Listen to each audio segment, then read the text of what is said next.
He's immensely seductive. Quite sure he's right. Obsessionally neurotic. Pretty dangerous, in fact. Let us never tolerate outrageous conspiracy theories. Do you mean you doubt your powers to convince him? Say it! Say it! All right, I'll say it. Worse than that.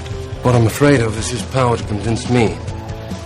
We're talking about putting a manifestly irresponsible man on national television. Sweetheart, be reasonable. What? This is the end game.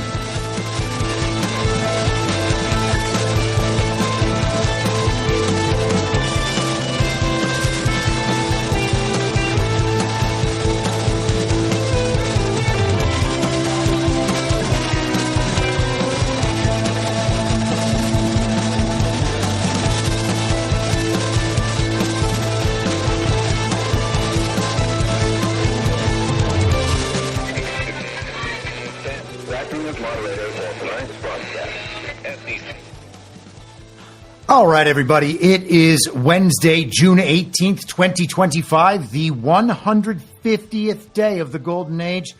I'm your moderator, Chris Paul. Let's be reasonable. Welcome, everyone, to the Wednesday late subscriber stream edition. I think that covers the bases. So hello to all of you on Rumble. Hello to those watching on Substack. If you have Rumble Premium, you are also able to watch on there. Otherwise, Substack is your move. So the other day, we got halfway through what I wanted to talk about at that point. This is Monday. When it comes to Israel, Iran, and that's been the bulk of the news for the past 2 days. So we're going to spend most of the show talking about that. We might also discuss the Supreme Court decision on the tranny ban and the Chinese interference in the 2020 election. Oh, wow, it's all coming to light. Amazing. We'll get to that, hopefully, by the end. Before we get into the Israel and Iran stuff, let's start with a bit of a patriotic display at the White House today. We had a flag raising of sorts, new White House flags.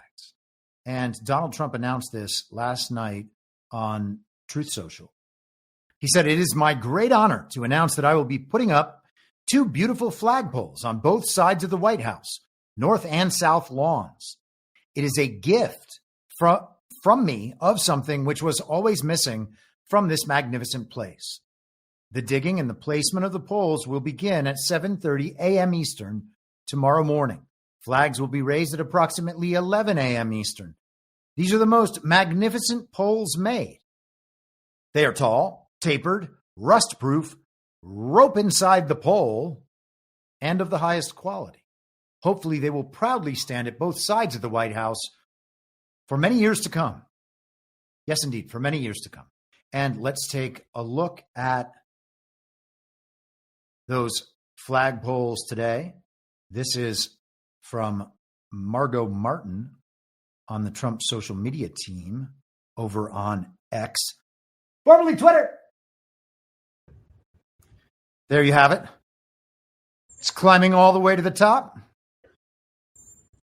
It is far bigger than that puny little flag they had there on the roof prior to this.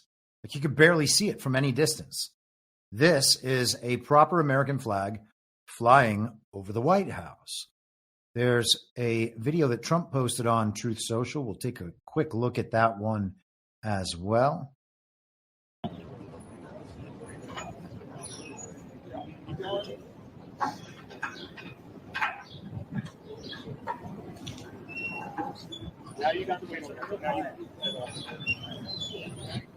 Whatever.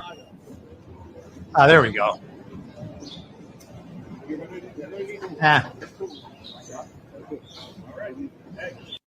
It seemed more relevant the first time. And it turns out it's just basically more of the same. The lower version of the flag. So I should have had those reversed. That would have worked better. Oh, well. Okay, so a guy named Phil in my Telegram chat today posted this, and I don't know if he wrote it or if he got it from somewhere else and just copy and pasted it into the Telegram chat. But I thought it was really, really interesting. I stuck it in an AI and, looked around, examined on it for a little bit. But I think he has a pretty good summation here. So I didn't know this, but in 2006, Donald Trump sparked a public battle with the town of Palm Beach after he erected an 80-foot flagpole flying a large American flag at his Mar-a-Lago estate, significantly exceeding the town's 42-foot height limit for such structures. Trump did this without seeking a permit, prompting the town to fine him daily, ultimately amounting to approximately $120,000. I think it was $1,500 a day. Rather than complying, Trump framed the issue as a matter of patriotism and free speech, claiming that requiring a permit to fly the American flag was un-American. He sued Palm Beach for $25 million, alleging selective enforcement and infringement of his First Amendment rights. The dispute drew national attention and became a symbolic fight for Trump, who rallied public support by portraying himself as defending the American flag against bureaucratic overreach. In 2007, the standoff was resolved through mediation. Trump agreed to lower the flagpole to 70 feet and relocate it farther from the property line while the town dropped the accumulated fines. As part of the settlement, Trump donated $100,000 to veterans charities. Observers noted that beyond patriotism, Trump may have used the controversy to gain broader leverage in his ongoing fights to loosen Palm Beach's tight zoning and membership rules for Mar-a-Lago. The flagpole episode exemplified his combative, publicity-savvy style. Well, perhaps, but isn't it amazing how they always come up with some justification for the things that Trump does that have something to do with Trump's ego? You see, he's putting this flagpole up so that he could have a good cause behind which to sue Palm Beach to get their zoning standards changed so that he could do more with Mar-a-Lago. Well, first off, if that's all he was doing, well played. That's very smart. But I doubt that was all he was doing. And I think that it's at least kind of interesting to note that Mar-a-Lago is the winter White House. Trump put a big flag there in 2006, and they had a big problem with it and were willing to make a national issue out of it. That's kind of funny all on its own. But Trump just planted flags on both sides of the D.C. White House today. And I got to say, I think it looks like the optics would suggest he is marking his territory with that. So judge that one for yourselves. People decoded his flag post last night to suggest that false flags were inbound. Here's the thing. False flags are always inbound. In fact, everything you see on TV is in some sense a false flag. Okay? So, well played, successful match found online. No doubt about it. You saw the flag and you paired it with the word flag. I get it. Very smart. But so far, we have not seen that. By the end of the show, it could be true that they've sunk the USS Nimitz or something. And then we would have a false flag hit. So, hey, could be a good decode. Just hasn't been yet. The flag thing, he's obviously doing something for the show of it. What is the show? I would suggest he's claiming territory. If there is a false flag, I can, I think, reasonably suggest he's doing that or both things. But a flag issue at the Winter White House, and now flags going up at the D.C. White House. Symbolic, if nothing else. Okay. So the other day we were talking about how the military parade signaled a phase shift, and we were going into kind of this final phase. And that Tucker and Eric Trump both appearing on War Room that morning to talk about rhino hunting and to talk about the problems with Fox News and with neocons and with the Republican establishment suggested to me a clear shift. Now, even the media has been talking this week about whether or not the Israel issue would split MAGA. What does that mean? It's not splitting MAGA. There are a lot of people out there trying to take credit for MAGA, what it means to be America first and all this nonsense. But none of those people actually listen to the people who make up the MAGA base. And if you do listen to those people, you'll find out they don't actually agree with neocons. They don't actually agree with the Republican establishment. So when people who are in the Republican establishment try to suggest that they are America first, that they know what MAGA is, well, that's not true. And so Tucker and Trump actually had a war of words this week as they battled that out. Trump saying, I'm the one who started Make America Great Again. I know what MAGA is. In fact, I am the standard by which MAGA is measured. He said, I say what MAGA is. And he's right about that. MAGA is going along with Donald Trump, okay? Make America Great Again is a wonderful principle, but all of these people who think they're smarter than Trump and are going to do a better job of making America great again without Trump, the people who have tried to get rid of Trump for a long time, well, what's the indication that they know how to make America great again? Has anybody ever seen any indication of that? When they have been in control in the past, did they ever make America great again? I would suggest that they didn't. So why would we believe them about what MAGA is? And if they don't know what MAGA is because they're not MAGA and they're only the Republican establishment, well, how is this going to split MAGA?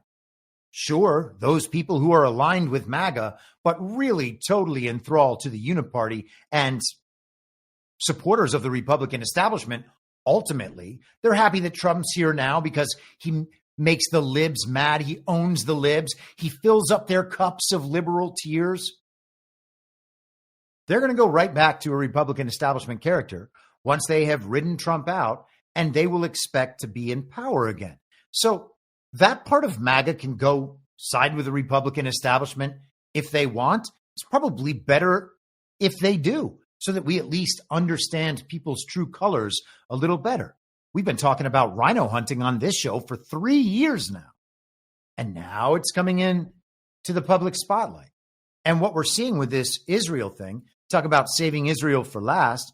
Well, this is the last magnificent sifter for the neocons and for the Republican establishment.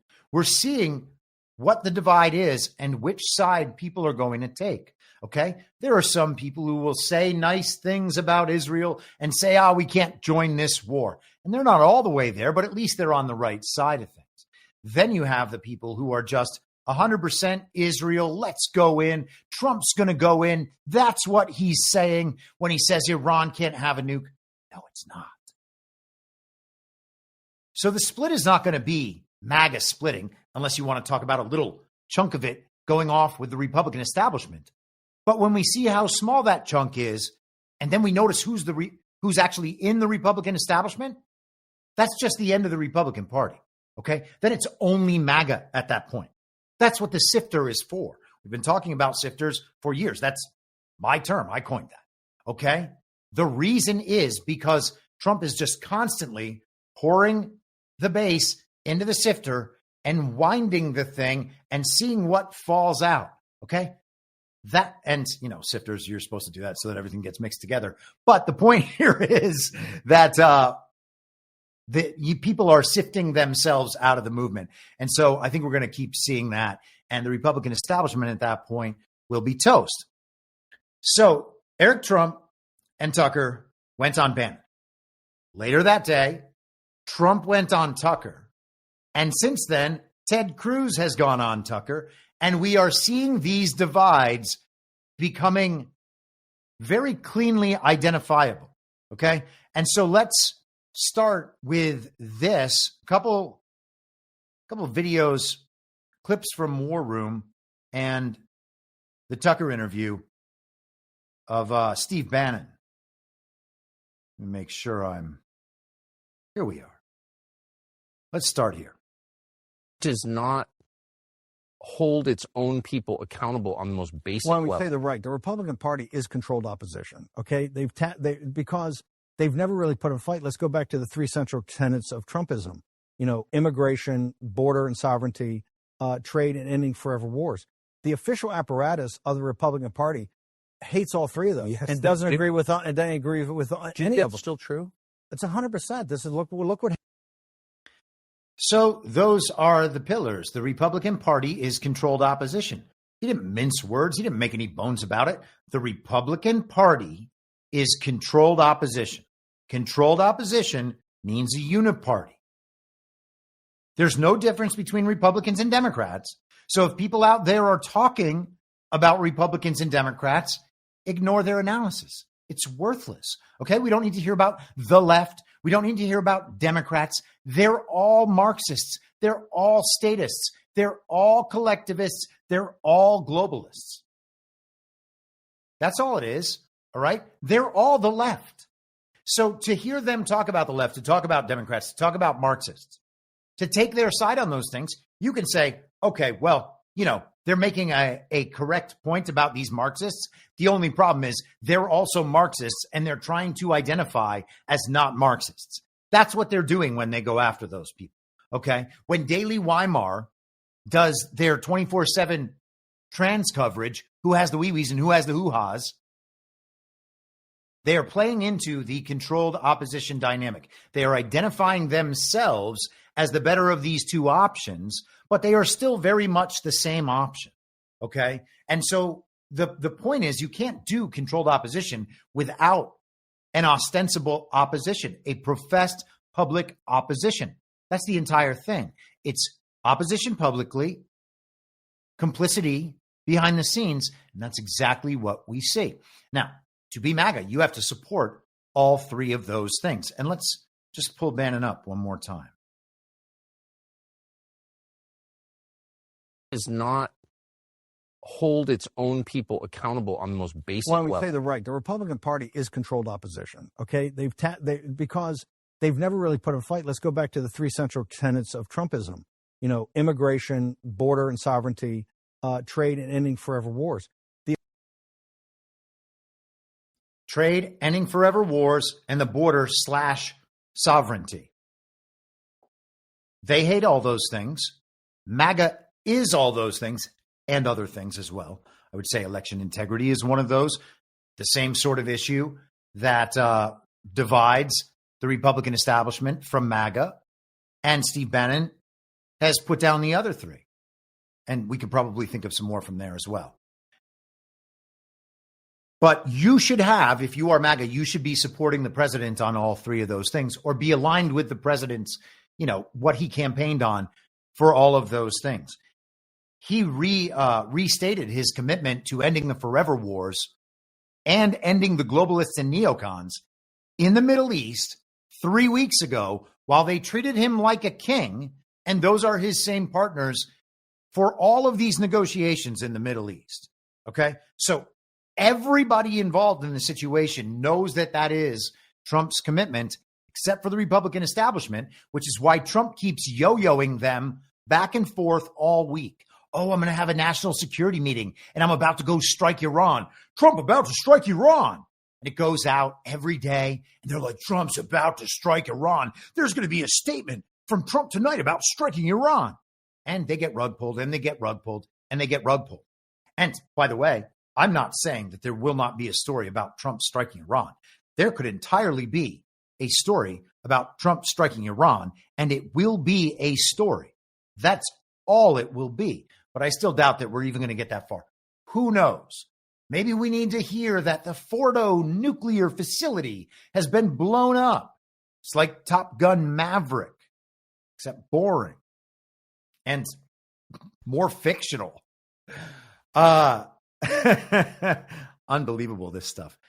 Anyhow, if you're MAGA, you support all those things. If you don't support Trump's position on some of those things, you're not MAGA, okay? You are controlled opposition that identifies as MAGA and then becomes the faithful MAGA person to argue against immigration, to argue against trade. to argue against the end of forever wars. Those people aren't MAGA. It doesn't take being against all of them, everything MAGA. That's not what it takes. It's not being on the team, and that's not on the team, okay? We don't need these people as allies. The people are already a vast and overwhelming majority, and the more people wake up to this corruption, the less of this corruption we will have. And eventually we might be able to get rid of the massive government sprawl and all of these wastes that we have pretending to represent us. These people are treasonous, okay? They can't even prove their own legitimacy in office. We don't need to take them seriously. They need to be removed and rejected. And that's what's happening now.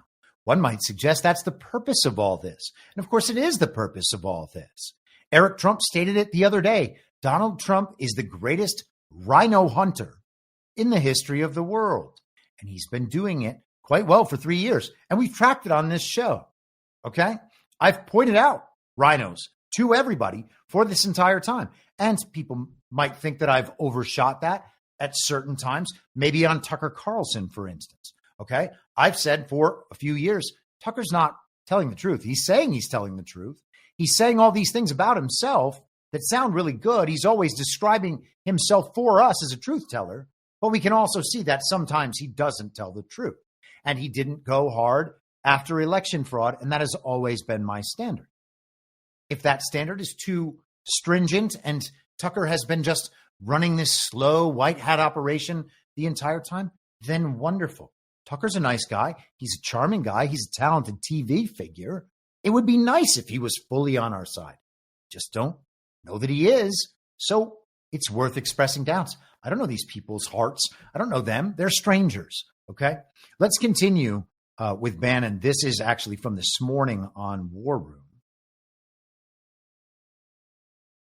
Along the same lines. It has to be, we have to take on the deep state. We have to name names, and we have to basically take these organizations and take them apart. And then you're going to unmask everybody in D.C. that's not really on your side. You're going to unmask all those people that say they're conservative and say they're Republicans. When they start protecting this. Just to let you know, obviously, this is not on War Room. This is on Tucker's podcast. I just mislabeled or was thinking about the wrong thing in my lineup here. You're going to say, well, hang on for a second. This doesn't mean we're a constitutional republic. Trump's commander-in-chief. This is what a constitutional republic's about. I don't care if AOC is the president later on, or Bernie Sanders, or J.D. Vance, another right-winger. Right now, we have a system that's like the Praetorian Guard. It's got its own national security policy.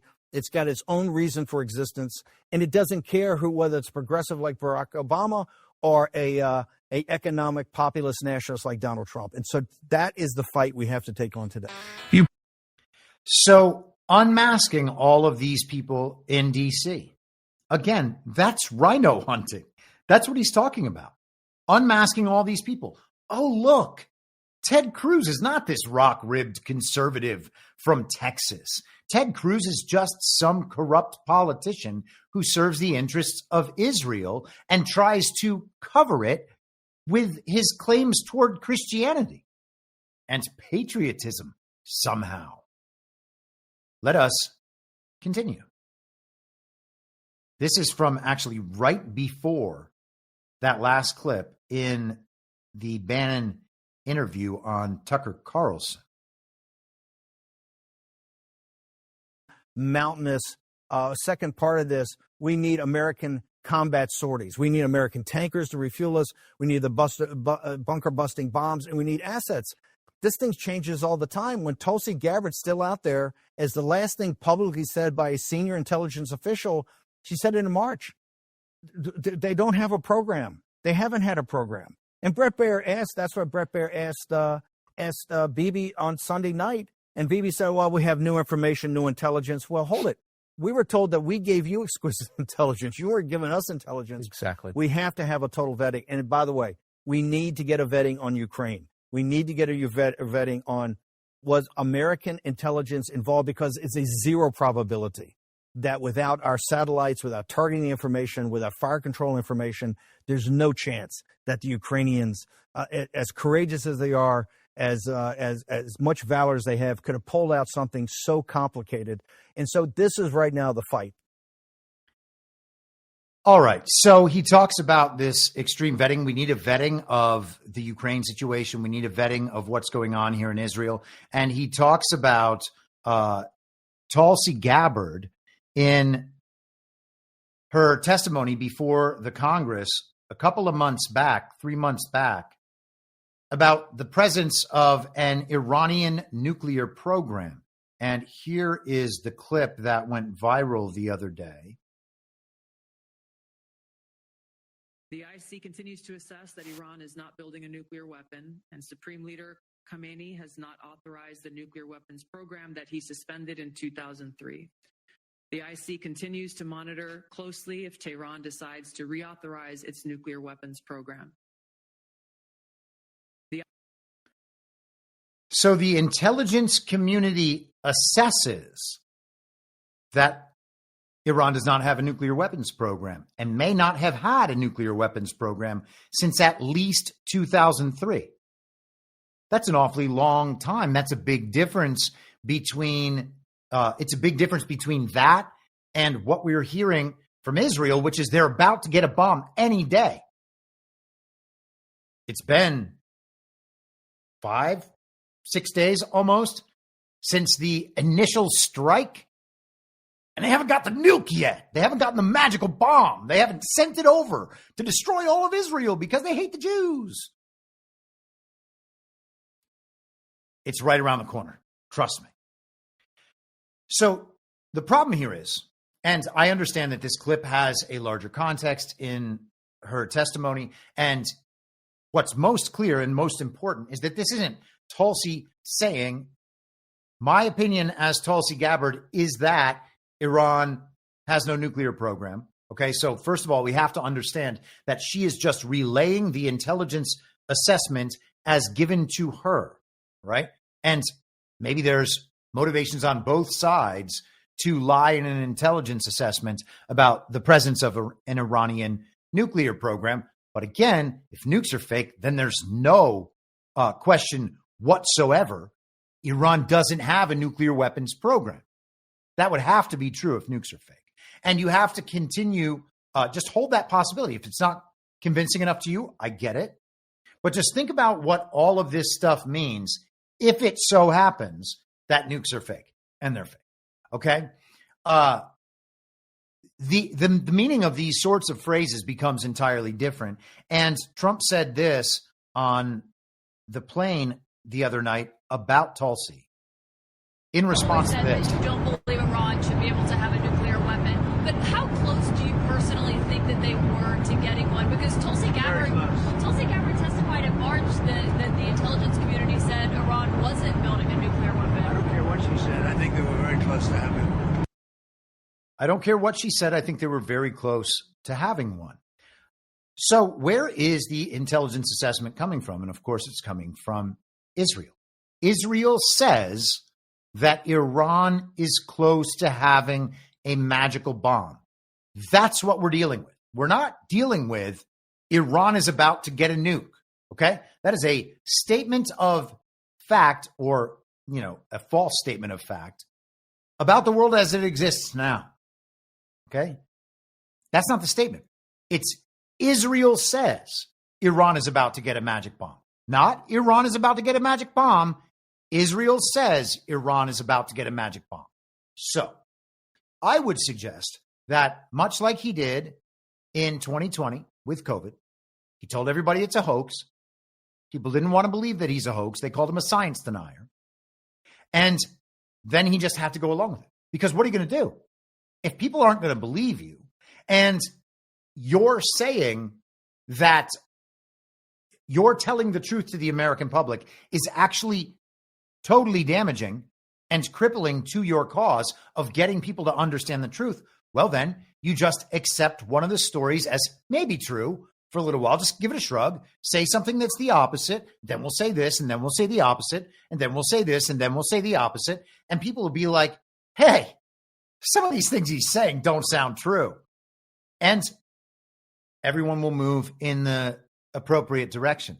That pattern happens over and over and over and over and over and over and over and over and over again. Okay. So when Trump says, I don't care what Tulsi said, why would he care what Tulsi said? She was reading an assessment from the intel community. And it has nothing to do with whether or not the fact on the ground is as it is. And Trump can simply be accepting the Israeli intelligence assessment. And it's a perfect play. He can just say, well, I'm just asking for proof from the Iranians. They can prove it to us. I want peace. They should show me they want peace. And they'll make the deal that they've already made. All right. So the Tulsi thing is a little strange. It's definitely not good to think that we are being led around by Israeli intelligence and they're just making all these decisions for us. But I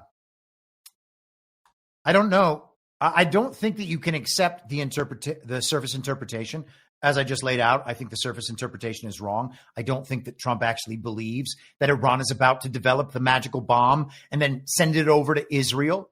They're not even like hitting Israel hard anyway. Yes, I know every night on the news, we see a missile going off into the sky. Oh, look how missile-y it looks.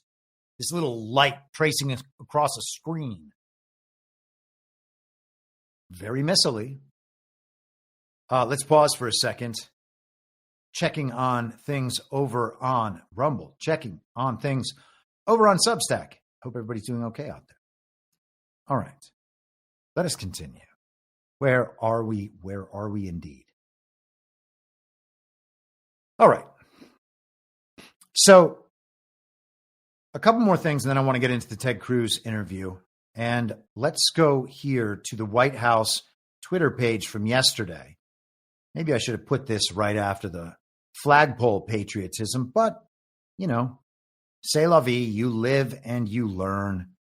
This is the official White House kind of video montage from the parade on Saturday.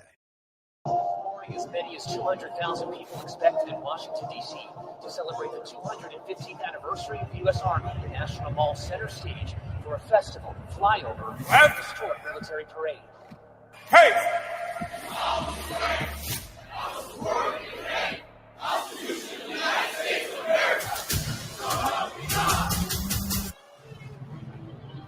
Thanks for their extraordinary service and devotion 250 years later. America stands tall, America stands proud, and America stands free.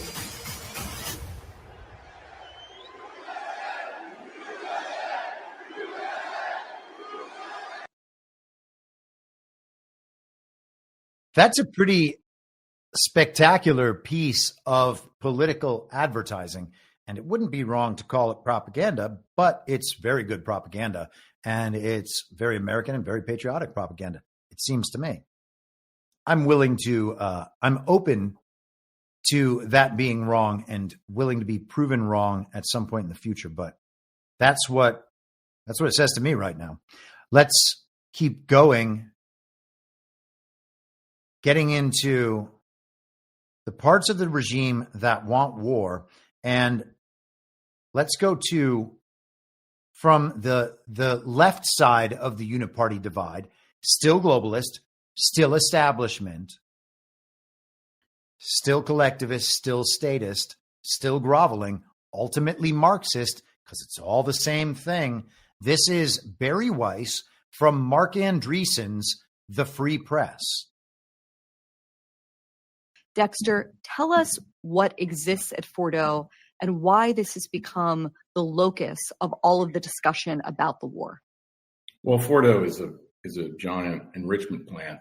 That was, the Iranians never announced that they even had it, and it was discovered by American intelligence, sitting in the middle of the desert. I think what's difficult about it is it's under 300 feet of concrete, and so I had a conversation recently with a senior, just former White House official, somebody from the Biden administration, and they said he said, I don't think that Israel can do this, can destroy Fordo from the air by itself. The United States can do that, with B-2s and B-2 bombers and 30,000-pound bunker buster bombs. But they have to destroy Fordo. But he said, the Israelis might be able to do it if they're willing to put people on the ground. And he said at the time, this official, they are practicing to do that right now. That was like a month ago. Wow. He said they're practicing. Yeah, they're practicing. Wow. So I wonder, I'm guessing here based on that conversation, but I wonder if what we're seeing is a kind of a preparation for something like that, where there's a landing of a lot of Israeli soldiers to try to go into Fordo. If in fact, which I think was made clear to me by the White House many, many times, the Israelis don't have enough to destroy Fordo on their own from the air. They have to put people on it. So we have the necessary task. The United States must do this one thing because we have to blow up Fordo. And of course, in the last week, everyone's become an expert on Fordo. You got to get all the details of this super secret underground lair where they're creating the magical bomb. And for that, we have to commit ourselves to indiscriminate killing until Israel says, I guess that's enough now. That's the situation we find ourselves in. And we are supposed to do that on behalf of globalists. Because if we don't do it, we're anti-Semitic. That's the entire extent of the argument. And also because they've hoodwinked the majority of mainstream Christians in this country, they can taunt people with, you're anti-Semitic and you're not really Christian. If you're going to let a globalist or someone from another religion or someone from no religion at all tell you that you are not a Christian, then you're not a Christian. You know what I mean? Like, who cares what they say? It's not their business. Well, A, it's not their business, and they certainly don't know what's in your heart, but you can pretty much tell what's in their heart and how they learned their Christianity, which is out of something derivative of the Schofield Bible. So they're basically just ideologically Jewish Christians. And of course, Barry Weiss is just Jewish, and I imagine Dexter Filkins is. I don't know if Neil Ferguson is, but I do know he's a neocon, and he's married to Ayaan Hirsi Ali. He was kind of adjacent to the intellectual dark web over the last decade. Where are we going now? All right, let's get into Ted Cruz, old Lion Ted. Remember when based in red-pilled influencers were calling him Lion Ted, like Lion? Oh, Ted Cruz, he's our hero. This is why you don't make heroes out of politicians. I don't know the population. At all? No, I don't know the population. You don't know the population of the country you seek to topple? How many people living around? 92 million. Okay. Yeah. How could you not know that? I don't sit around memorizing population tables. Well, it's kind of relevant because you're calling for the overthrow of the government. Why is it relevant whether it's 90 million or 80 million or 100 million? Why is that relevant? Because if you don't know anything about the country... I didn't say I don't know anything about Okay, what's the ethnic mix of Iran? They are Persians and predominantly Shia. Okay, this is cute. It's not even... You don't know anything about Iran. So okay, I am not the Tucker Carlson expert on Iran. You're a senator who's calling for the overthrow of the government. You're the one who claims anything about the country. No, you don't know anything about the country. You're the one who claims they're not trying to murder Donald Trump. You're the I'm one not saying that. Who can't figure out if it was a good idea to kill General Soleimani, and you said it was bad. You don't believe they're trying to murder Trump. Yes, I do. Because you're not calling for military strikes against them in retaliation. And if you really believe that... We're carrying out military strikes today. You said Israel was. Right, with our help. I said we. Israel is leading them, but we're supporting them. Well, you're breaking news here because the U.S. government last night denied, the National Security Council spokesman Alex Pfeiffer denied on behalf of Trump that we were acting on Israel's behalf in any offensive capacity. No, we're not bombing them. Israel's bombing them. You just said we were. We are supporting Israel. Israel. High stakes. You're a senator. If you're saying the United States government is at war with Iran right now, people are listening. Okay. And so we have to bomb Iran because Iran tried to assassinate Trump. Except, of course, that's not true. Okay. That's just a story they made up. And we should state that clearly. There is no proof whatsoever that Iran attempted to assassinate Trump. And here is Trump talking about it on the Flagrant podcast last year during the campaign. All about Iran, because I was rough with Iran, but I want to see Iran do great. I want to see Iran do great. Yeah. But I want to stop all the killing and all this. And I was rough on Iran, and they supposedly have a hit on me. In fact, I think it takes great courage for you people to be interviewing me, because it could be now, you know. He is pretty casual about that. And as Tucker Carlson said, if Iran had tried to assassinate Trump, and you are saying that Iran trying to assassinate Trump is reason for us to strike Iran, why didn't we already do it? Why are we saying we need this Israel magical bomb business to justify attacking Iran? Iran tried to assassinate Trump? Iran as the avatar of global state-funded terrorism, regime-funded terrorism. Okay, well, maybe then they tried to assassinate Trump, but the regime is just the regime, okay? Iran's not trying to assassinate Trump while Trump's trying to negotiate with them. Trump's saying in that interview that he wants Iran and the people of Iran to have nice lives. He wants a good relationship with them. All he says is they can't have a nuke. Well, the good thing is neither can anyone else, and neither does anyone else. The British, they can't even use theirs anymore. In Europe, no, they can't launch them. Trump's talking about denuclearizing with China and Russia while Iran's about to get the magical bomb. No, there's just no magical bomb. Otherwise, they wouldn't denuclearize. It would be insane. It would be suicidal to denuclearize. And Trump talked about denuclearization in that exact same interview. Actually, you know what? Maybe it's worth it. I'm going to see if I can find this just real quickly, because I'm pretty sure that I've posted it in my Telegram feed at some points, or maybe many points.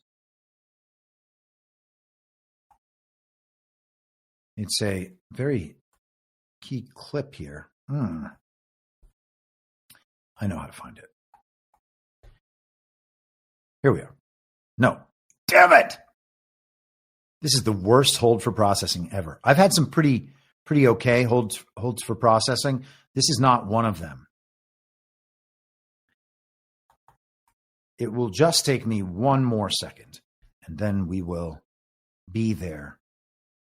I should have pulled this clip. I would have loved if I had pulled this clip, but I blew it. I wonder if everybody knows that scene, some Pacino movie.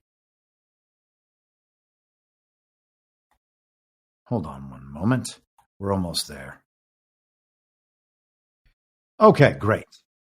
Now we are there. Everything is going to be okay. It always was. We're just going to keep on chugging. The nuclear is the biggest threat we have in the world today. It's not global warming where the oceans are rising 1/8 of an inch in the next 500 years. Right. The threat that we have, the biggest threat, is nuclear war. Yeah. You seem concerned about that. I am, because it only takes one. I am. Very true. There are 5 countries now that have capability, and soon they'll have more. And we shouldn't let there be more. And I was at a point, very good, despite the Russia hoax. It was a total hoax, and we were totally exonerated and everything else. I could have told them that the first day. But that causes, a lot of problems. Yeah. A lot of problems. And they're a big nuclear power. We were close to a deal for getting rid of nuclear weapons. It would be so good. For all countries or just Russia? We were talking about Russia, ourselves, and China. Oh, wow. And we would then bring everyone else into it. And so you all would get rid of your nuclear capabilities? Denuclearize, yes. We were going to get rid totally of denuclearize. nuclear because it's too powerful. Yeah. So I don't know how you do that if these rogue states are in possession of nuclear weapons and dirty bombs and all of that nonsense. He also said there's only 5 nuclear nations: America, China, Russia, North Korea, right? India, Pakistan, Britain, I think France. That's way more than 5. Something ain't right about the nuclear story. And the truth is, something's never been right about the nuclear story. From its very beginnings with the Manhattan Project that was set up at Bohemian Grove, Oppenheimer, some communist, some wealthy New York Jewish communist who was plausibly accused of attempted murder. And that's the guy who created the magical bomb and then gave it to the communists in Russia and the Nazi partners in Germany. Go America. It's all crap. Hiroshima and Nagasaki? Nope. Where's the proof? Oh, right. It's nowhere. It's nowhere except, trust me, I was in the military and no. You being in the military doesn't suggest in any way whatsoever that you know the existence of nuclear weapons. It doesn't. Working with nuclear weapons doesn't suggest that you know there are nuclear weapons, because none of them went off, okay? You might have gone through a big ceremony every day to worship the weapon and make sure that it's properly respected and doesn't get upset and just blow up and kill everybody. The nuclear weapon has to be treated like a potential post office shooter at all times. Don't upset the nuclear weapon. Don't talk about its non-existence. Everybody just, wipe it down every day properly so that it stays nice and clean. You can do all those things believing that what's right in front of you is a nuclear weapon because you were told it is, and you have to do all these special rituals every day to protect it. Even that would not mean that there's a nuclear weapon there. I know that people have a really hard time with this stuff, but it's like saying, we've talked about this a number of times, because I was actually confronted with this at a dinner a few years ago. Someone was like, I have friends in Ukraine who say that all this war is happening the way it says on TV. Okay, cool. I had friends in California who didn't know what was going on in California. I was in California and often had no idea what was going on in California. If you told me something crazy happened in California, I'd be like, wow. And then everybody in California would be talking about it, and we'd all be like, wow, wow, wow. Can you believe that thing happened that we were told happened? Look at that. We all know that we were told that thing happened. Therefore, it must have happened or we wouldn't all believe it. That's what we do. That is like how our public belief formation has gone on and on and on throughout my entire life, for sure. And I've watched that happen countless times. Why would you believe something that is logically impossible because somebody says that they had special knowledge of it? It is, again, the sort of thing that should require the utmost, the highest possible standards, subject to the most extreme skepticism. Overwhelming proof must be submitted. And there's been no proof, not even overwhelming proof, no proof whatsoever. It's just, trust me, that's what it is. We're the experts on nukes. I wouldn't trust a virologist to tell me about viruses. Would you? Seeing what virologists did in 2020 and 2021? Why would anyone trust that? Trust the experts, trust the science, trust the doctors, okay? Trust the people with firsthand experience. Well, why? Are they honest? Do I know that their firsthand experience was of the thing? Or was it just that they were involved in the thing's aura somewhere? These people are strangers. You don't know them. You can't possibly trust them. So when they say there's no proof of this thing, just trust me, why would you trust them? That makes no sense. The most obvious piece of advice in the world should be don't trust strangers. And when the importance of what they're asking you to trust them about escalates, trust them less. All right? It should already be 0. But as soon as they start telling you, oh, there's something important, you got to trust me, it's like, no way. Get out of here. Overwhelming proof, or get out of here. And stop saying that nonsense. I'm not believing it. I'm going to encourage other people not to believe it. And you're going to sound like a liar. So produce your proof. And there's no proof. And there's never been proof. And there's never going to be proof. And again, it doesn't matter what the television says. The television could say right now that Iran just nuked Israel. And it won't be true. Okay? And we're going to find out it's not true. And TV might make the grandest display it could ever make to convince absolutely everybody that it's telling the truth. But it's not.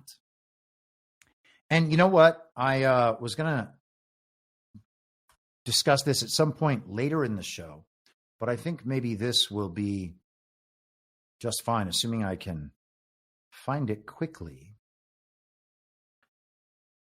So yesterday, there was a Sean Ryan post on X, formerly Twitter. Sean Ryan is the former CIA contractor who hosted that interview with General Quast a couple of weeks back. And I posted this on Substack and on Truth Social and on Telegram. So here is the Sean Ryan post, okay? He says, I fought in enough fake wars. I think I'll sit this one out. I'll bet upwards of 99% of the people that fought with me share the same sentiment. So he's essentially talking about everyone in the military and his fellow CIA contractors, okay? I fought in enough fake wars. That's a bold statement. That's a big statement. There are fake wars. So here's my post from Truth Social. To which fake wars is Sean Ryan referring? How can you tell you're in a fake war? Can other people tell too? Are some people fooled? Which ones were real when they happened? Which wars? Are they still real now? Which ones are real now? No one can tell. Not me. Not you. The obvious and only intelligent thing we can do upon admitting we don't know is refuse to believe stories being told to us by wealthy, powerful people who lie constantly in order to exploit us. If false flag events are used to get us into war, then the war is obviously unjust. This is not even questionable. Any case made otherwise is desperate rationalization because people refuse to believe that they've been wrong and have supported the atrocities which we claim we oppose. When we realize we've made huge mistakes, the best thing to do is not keep making those mistakes on the assumption that no one ever noticed and no one ever will. Making the same mistakes again, now knowing what those mistakes have cost us, what it means about us, is not smart or tough or based or conservative. It's only dishonest. The people doing this are a bunch of groveling statists vying for power who think they've been right the whole time because their powerful friends have kept supporting them. It's the same people taking the wrong side in all the sifting ops. Strangers on TV are not our friends, no matter how much they make us no matter how much they make us feel like, I can't believe that I left that word out. I thought I proofread this. Strangers on TV are not our friends, no matter how much they make us feel like we've been right the whole time too. And that is often just what they're doing, making us feel like we've been right, like we're the smart ones. Look at that. The libs are wrong again, and all of you guys are right.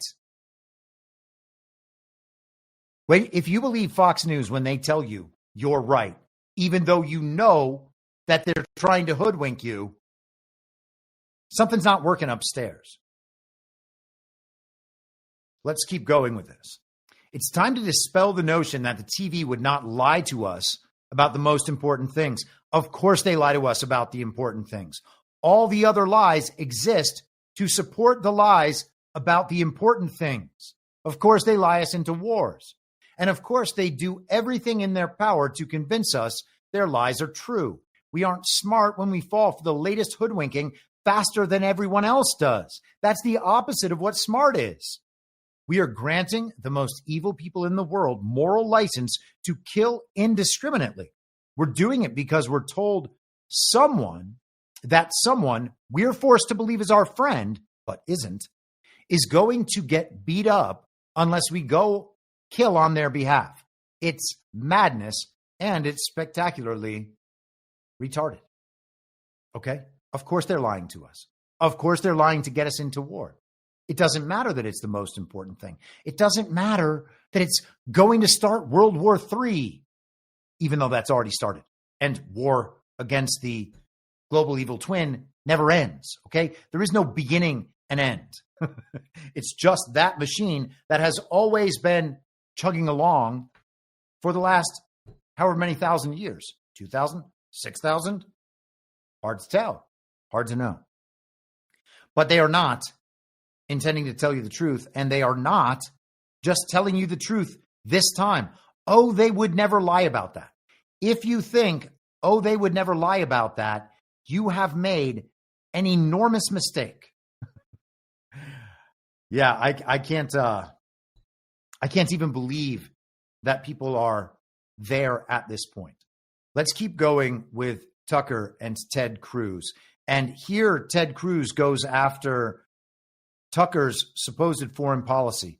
And I hope that I have the length of this clip right and that it doesn't take up 2 clips. Feeling very insecure about my clips after my errors earlier. This is the most powerful country in the world. If you're calling for toppling in government, it's incumbent on you to know something about the country and to think through the consequences of that. And you haven't, and you don't. And I'm saying that's reckless. I haven't thought, okay, you engage in reckless rhetoric with no facts. And to be clear, I'm not calling for the overthrow of a government. You put out a newsletter attacking Donald Trump and calling him complicit. Never attacked Donald Trump. Yes, you have. And by the way, campaigned for Donald Trump. Okay, yes. And this is after anti-Semitism, this is the last refuge. You're an anti-Semite and you hate Trump. Okay, I love Trump. I will read. You put out a whole newsletter saying Trump has abandoned America first. And here's what Trump said in response. Well, considering that I'm the one that developed America first and considering that the term wasn't used until I came along, I think I'm the one who decides that. For those people who say they want peace, you can't have peace if Iran has a nuclear weapon. So for all of those wonderful people who don't want to do anything about Iran having a nuclear weapon, that's not peace. That was directed at you. Man, this is... Okay, so let's pause there on that because Trump actually addressed this today.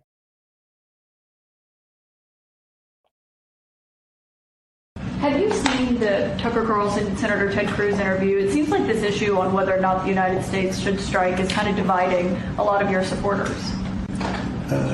No, my supporters are for me. My supporters are America first and make America great again. My supporters don't want to see Iran have a nuclear weapon. Tucker's a nice guy. He called and apologized the other day because he thought he said things that were a little bit too strong, and I appreciated that. And Ted Cruz is a nice guy. I mean, he's been with me for a long time. I'd say once the race was over, he's been with me ever since, right? But did you catch that? Once the race was over, he's been with me ever since. Which race is he talking about? He's talking about 2016 after the primaries. He's been with him ever since. That might be what he's saying. Hard to know. I think it's probably that. We'll give Ted Cruz the benefit of the doubt on that because Trump's saying he's been with me for a long time. Very simple. If they think that it's okay for Iran to have a nuclear weapon, then they should oppose me. But nobody thinks it's okay. People that don't want, I don't want to fight either. I'm not looking to fight. But if it's a choice between fighting and them having a nuclear weapon, you have to do what you have to do. Maybe we won't have to fight. Don't forget, we haven't been fighting. We add a certain amount of genius to everything, but we haven't been fighting. We add a certain amount of genius to everything, but we haven't been fighting. So we are not fighting on Israel's behalf right now, even though Ted Cruz said that the other day. And it's got to be we, because America and Israel are the same thing in the mind of the establishment Republican, in the mind of the globalist, in the mind of the neocon, in the mind of the AIPAC employee. Let's continue with that clip. You got me. Busted. No, I'm just saying. Look, my views. Look, I like Trump. I campaigned for Trump. I know Trump. I talked to him last night. I'm not against Trump, and you know that. But you're against his foreign policy. I think that we should be very careful about entering into more foreign wars that don't help us when our country is dying. When you say and our don't country help is us, dying. Look, yes, focus on our country. I'm all for it. But the naivete. You don't even know how much money this costs. You don't know anything about the country whose government you want to overthrow, and you're calling me reckless. I want to stop a lunatic who wants to murder us from getting nuclear weapons that could kill millions of Americans. Fair. You say, I can't see how that benefits America in any way. That is bizarre. And by the way, bizarre. Isolationism, your foreign policy is the foreign policy of Jimmy Carter and Barack Obama. Oh, absolutely. And it doesn't work. Yeah, I'm a big leftist. This is so silly. Now I'm Jimmy Carter and Barack Obama. Okay. Let me just say one last thing. So how is your foreign policy different from Jimmy Carter's? Seriously. Please. But I asked that question seriously. I don't even know what you're talking about. Jimmy Carter? So what century is this? I am the product of the last 25 years, watching carefully, being involved in the periphery, and I see an unending string of foreign policy disasters that have impoverished and hurt our country. Unending string. Unending string. They would include Afghanistan, Iraq, Libya, Syria, and our inability to stop the Houthis, by the way, in Yemen, which exposes us as weak, and I grieve over that. So these are failures. You helped preside over some of them as a member of the Senate. What failures, foreign policy failures, have I presided over? Well, we were unable to beat Russia in the war that you supported against Russia.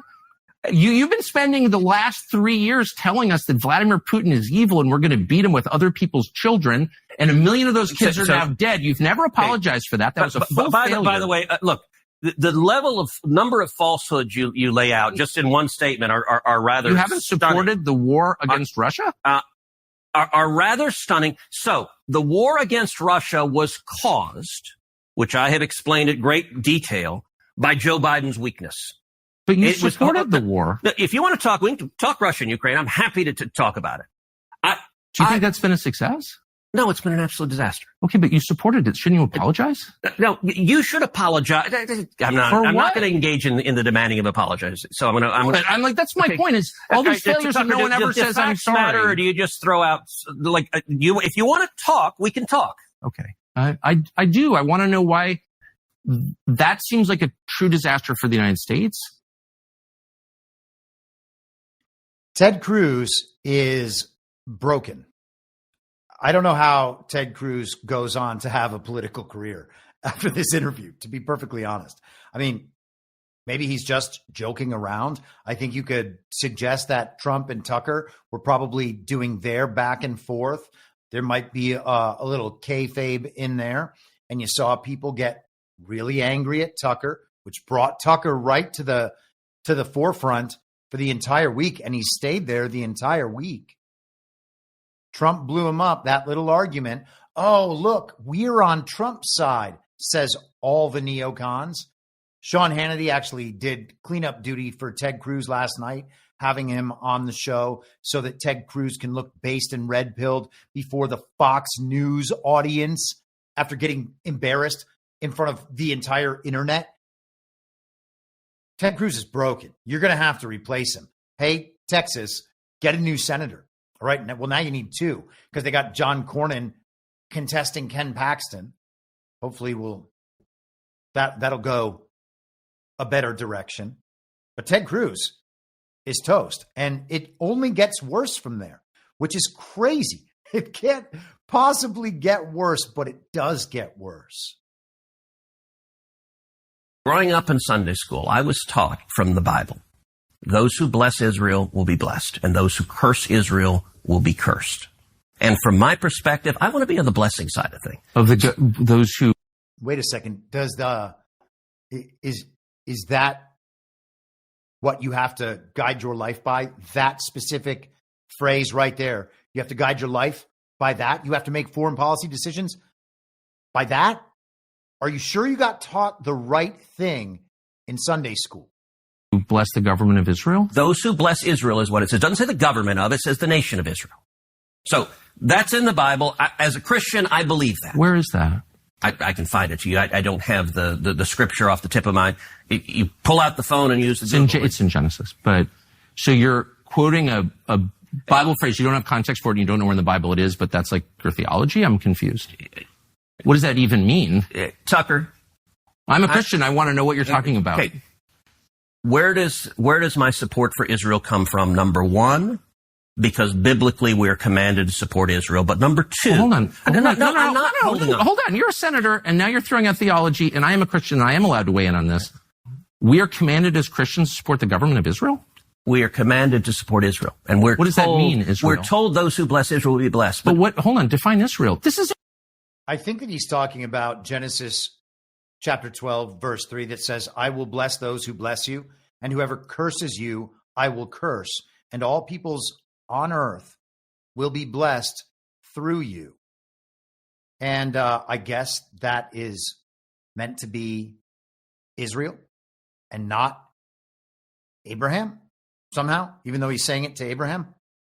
And that just means then everyone who is descended from Abraham is meant to be blessed. Well, that takes all three major religions, doesn't it? Isn't that Judaism, Christianity, and Islam? I'm not the biblical scholar. Someone in the chat can certainly yell at me if I'm getting it wrong, but that seems right. Also, the entire New Testament is about the separation between the worldly and the godly, the old covenant and the new covenant. And Ted Cruz is doing old covenant stuff. The old covenant, well, that's the Judeo in Judeo-Christianity. Let's keep going. Important. Are you kidding? This is a majority Christian country. Define Israel. Do you not know what Israel is? That would be the country you've asked like 49 questions about. So that's what Genesis, that's what God is talking about. The nation of Israel, yes. And so is that the current borders, the current leadership? He's talking about the political entity called Israel? He's talking about the nation of Israel. Yeah, nations exist, and he's discussing a nation. A nation was the people of Israel. Is the nation They're the God's descendants of referring Abraham. to in Genesis, is that the same as the country run by Benjamin Netanyahu right now?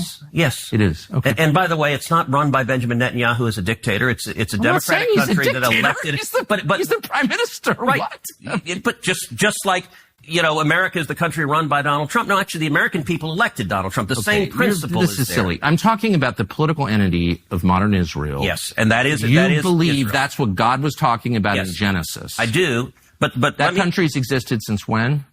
For thousands of years. Now, there was a time when it didn't exist, and then it was recreated just over 70 years ago. I'm saying, I think most people understand that line in Genesis to refer to the Jewish people, God's chosen people. That's not what it says.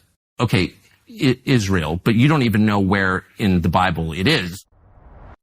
Yeah, it doesn't say either of those things. It certainly doesn't say the Jewish people. That's not God's chosen people. It's the tribes of Israel. And to think that it's all and only the one tribe that rejects Jesus doesn't make any sense. The entire New Testament is about accepting Jesus as the only way to salvation. I mean, what in the world are these people thinking? But this is what they think. This is what they've been taught. And it's a damn shame that they have been taught these things. There are Sunday schools that teach children this. And at some point as an adult, you should probably let those things go and be like, oh, well, that's not what it says at all. And if we are going to prioritize the protection of the nation state, the global regime proxy state of Israel, rather than do all the things that Jesus said to do, well, then we're not Christian, okay? I don't know what could be simpler than that. But Ted Cruz thinks that he has found the secret code, I guess. And so do all neocons. And so do all establishment Republicans and globalists. This is where globalism comes from. Of course, they had to attempt to invert Christianity just like they invert everything else. All right? Why wouldn't the regime want mainstream Christianity to believe it is their highest purpose to protect the nation state, the proxy state of Israel that was created 75, 80 years ago? and created as a result of 2 world wars, and created specifically by the Nazis during World War II. They literally brought the Jews down from Europe to settle them in Palestine so that they could take over that piece of land. It's not like some historical question. That's what happened. World War I, same thing. Banker control. The Balfour Declaration was what brought the United States into World War I. That's to set up a state of Israel. And it all happens from the Zionist project that started in the late 1800s. Early 1900s, Schofield Bible introduced, and over the last 118 years, something like that, it has totally changed the American mainstream Christian understanding of what Israel is all about and what the responsibility toward Israel is. Let's keep going. Ted Cruz, conservative Christian, unable to answer basic questions about pretty much anything, and sounds, by the way, like a fool. Here is Steve Bannon about Ted Cruz today. Cruz, yo, dude, I'm not exactly the churchiest guy in the world, and I know you're, Mr. Bible. When you talk about the Genesis thing, isn't our Lord and Savior Jesus Christ the new covenant? Now, I'm a Catholic, and the Catholics, as everyone knows, are not as intensely into the Bible. I think that's changing now, but particularly when I was raised.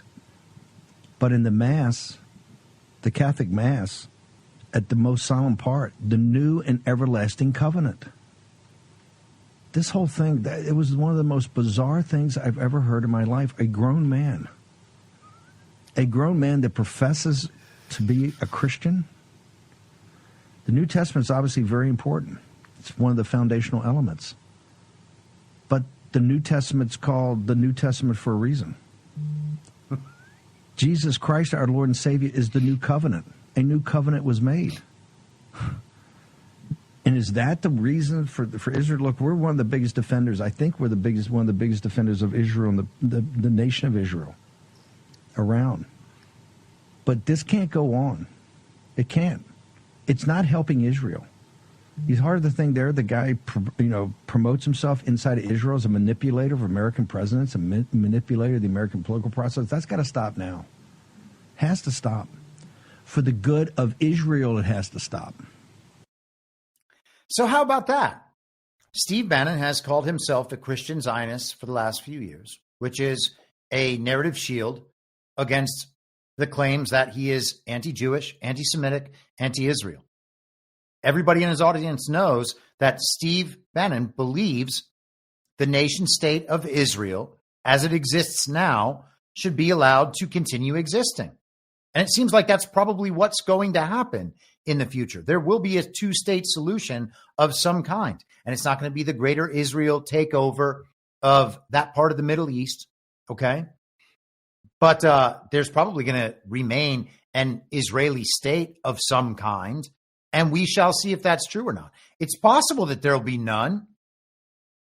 The lines on the maps are being redrawn to how they were prior to World War II, and maybe further back than that, depending on what part of the world we're talking about. But they're certainly going back that far to the lines that were changed as a result of World War II. And Israel wouldn't exist if it weren't for 2 world wars and the Nazis transporting Jews down to Palestine. It just wouldn't. And so Steve Bannon there, again, I don't know, he is making the same point I'm making. Ted Cruz sounds like a fool. He's even stating clearly the New Testament case, which is as conclusive as it gets, that he is not bought off by Israel. Okay? If you're making that case, that is the destructive case to their movement. All right? It's not the anti-Semitism. That doesn't destroy them. That makes them stronger, because it means other people out in the world can see the threat that they're talking about. Okay? The overt anti-Semitism makes them stronger. Believing that Jews control everything makes them stronger, and it makes us weaker. They do control a great many things, but it ain't just Jews, okay? It's people who focus on the worldly rather than the godly. And if you want to say those people are ideologically Jewish, I would agree with you about that. But it's not an ethnic group that's the problem, okay? A lot of people don't even believe that these people who call themselves Jews are even Jews in the first place. They're not even descended from the land that Ted Cruz thinks is Israel, even though Israel is the 12 tribes, okay? So none of this makes any sense.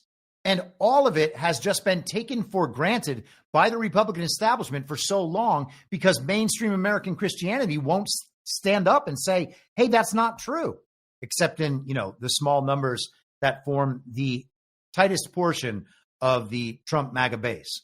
Okay. There are Trump supporting conservative Christians who want a conservative American culture and a Christian oriented American culture who will stand up and say that stuff all the time. But mainstream Christianity has not done that.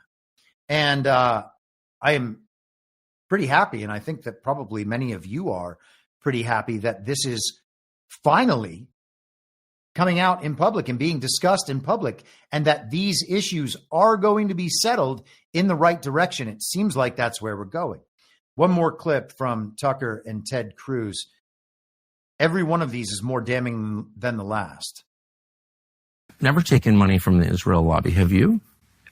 Taken money from the Israel... From AIPAC. So AIPAC raises a lot of money for me, but it's actually a misnomer because the people who raise money are individuals. Right. So it's not the PAC itself, but they're individual members who believe in the American-Israeli friendship and relationship. Is AIPAC a foreign lobby? No, it's an American lobby. It's the AIPAC stands for the America-Israeli Political Action Committee. What does it lobby for? So, to be honest, not a whole lot effectively. Listen, I came into Congress 13 years ago. Yes. This is such a slick, clever, conniving deceit that Ted Cruz is running right now.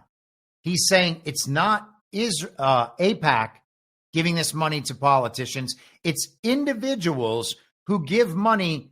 They are associated with AIPAC, but the individuals are giving directly. Sounds like they're just operating around campaign finance regulations. Then he goes into AIPAC not being an American lobby or not being an Israeli lobby. They're Americans who are in the Israeli Political Action Conference. You see, so it's an American lobby lobbying that Israel is really good. And he just gets worse. To Congress 13 years ago, yes, with the stated intention of being the leading defender of Israel in the United States Senate. Great. And I've worked every day to do that. AIPAC, a lot of times. He went into the Senate 13 years ago, committed to being the strongest defender and supporter of Israel in the Congress. AIPAC, I wish, were much more effective. Like, there are folks online who are in the fever swamp of terrified of AIPAC, and AIPAC... If AIPAC is not that strong, if they're not getting the job done, what we actually need is something even stronger than AIPAC. So you shouldn't be threatened by AIPAC because they're not even good at what they do. Yes, they fund 300 out of the 400 people in the House of Representatives, or something very close to that, maybe even more than 300. I think I just saw one of those charts today that shows how many Democrats and how many Republicans. I think it's like 119 Democrats and 199 Republicans are all AIPAC. So that's 3/4 of the House of Representatives are directly downstream from AIPAC, and every senator, I don't know what it is, but it's probably like 80 or 90%. Maybe it's not that high. Maybe there are some Democrats who aren't. Give me a second. I'm going to ask the machine, how many senators receive support from AIPAC? Hold for processing.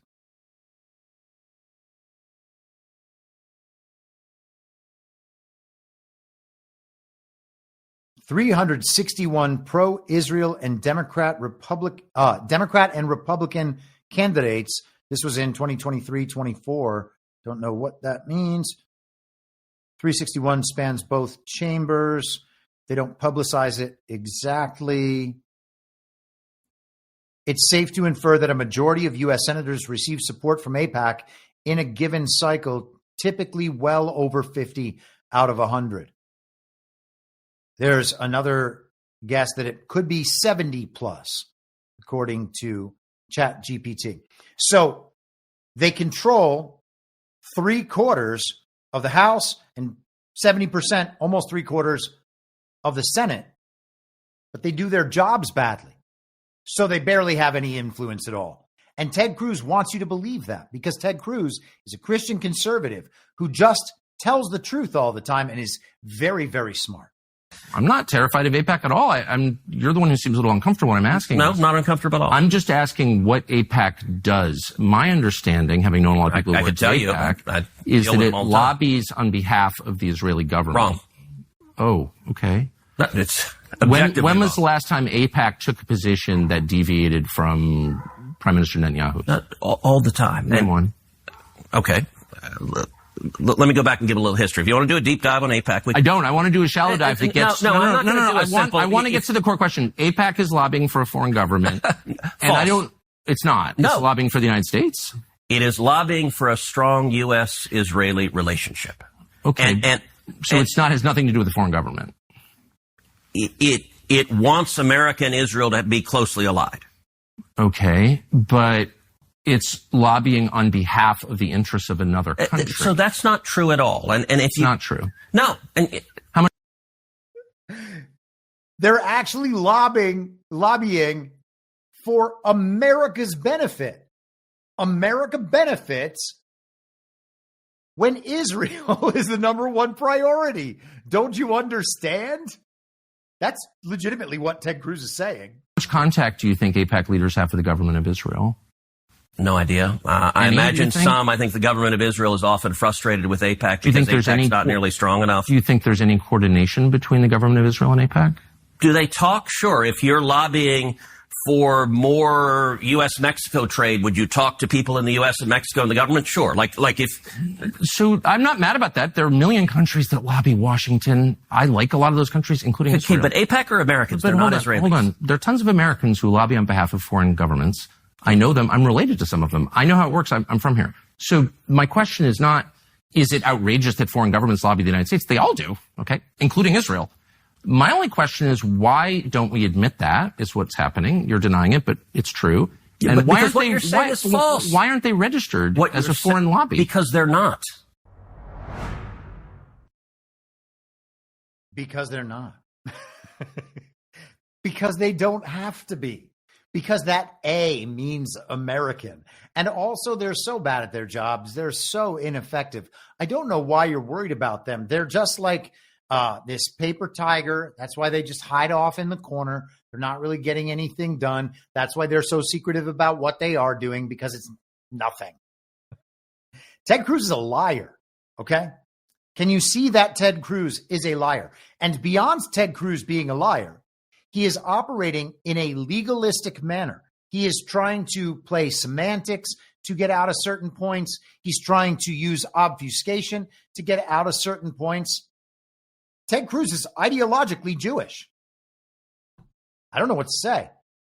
Mainstream Christians are mostly ideologically Jewish too. The number of ideological Jews far exceeds the number of Jews who call themselves Jews. In fact, they might even have a majority. They're like, no, we're only 3%. Okay. Let us continue with Ted Cruz. Here is Donald Trump, an article about Donald Trump. This is from May of 2016. Trump accuses Cruz's father of helping JFK's assassin. Do you remember this? Do you remember when we got the stories about how Ted Cruz was also the Zodiac killer? I'm not sure if Trump actually said that, but he did talk about this. And here is what he said. His father was with Lee Harvey Oswald prior to Oswald's being, shot. I mean, the whole thing is ridiculous.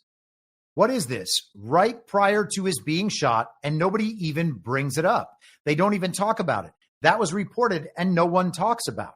I mean, what was he doing? What was he doing with Lee Harvey Oswald shortly before the death, before the shooting? It's horrible. And so this is after Rafael Cruz, Ted Cruz's father, had used the pulpit to court evangelicals for Ted Cruz. This is what he said about Cruz and about Trump. I exhort every member of the body of Christ to vote according to the word of God and vote for the candidate that stands on the word of God and on the Constitution of the United States of America. I am convinced that man is my son, Ted Cruz. The alternative could be the destruction of America. Asked to respond, Trump called it a disgrace. I think it's a disgrace that he's allowed to do it. I think it's a disgrace that he's allowed to say it. Okay? So Ted Cruz's father from the pulpit, using the imprimatur of God's word to support Ted Cruz, which again is against campaign finance. I think that there's something with campaign finance. You're not allowed to support political decision. You're not allowed to advertise political positions from the pulpit. Oh, no. You know what? It's not campaign finance. It's the 501c3 status, their tax exempt status. Okay. And so then they just say, well, that's not what we're doing. And of course, it is what they're doing. So Rafael Cruz, we're told, is just like some pastor. He's just a church guy. And so I did a little digging on that today, because when Ted Cruz is getting blown up this hard in public, you got to think about what other claims Donald Trump has made against him. And the JFK assassination thing, if he was actually with Lee Harvey Oswald, well, that would be kind of important, wouldn't it? And then you go back and you think about where Rafael Cruz is from. Turns out he's from Cuba. And when he was in Cuba, he was a bit of a political activist. He was a supporter of rebels going against Batista, who was replaced with Castro. And then Rafael Cruz left Cuba with Batista's approval.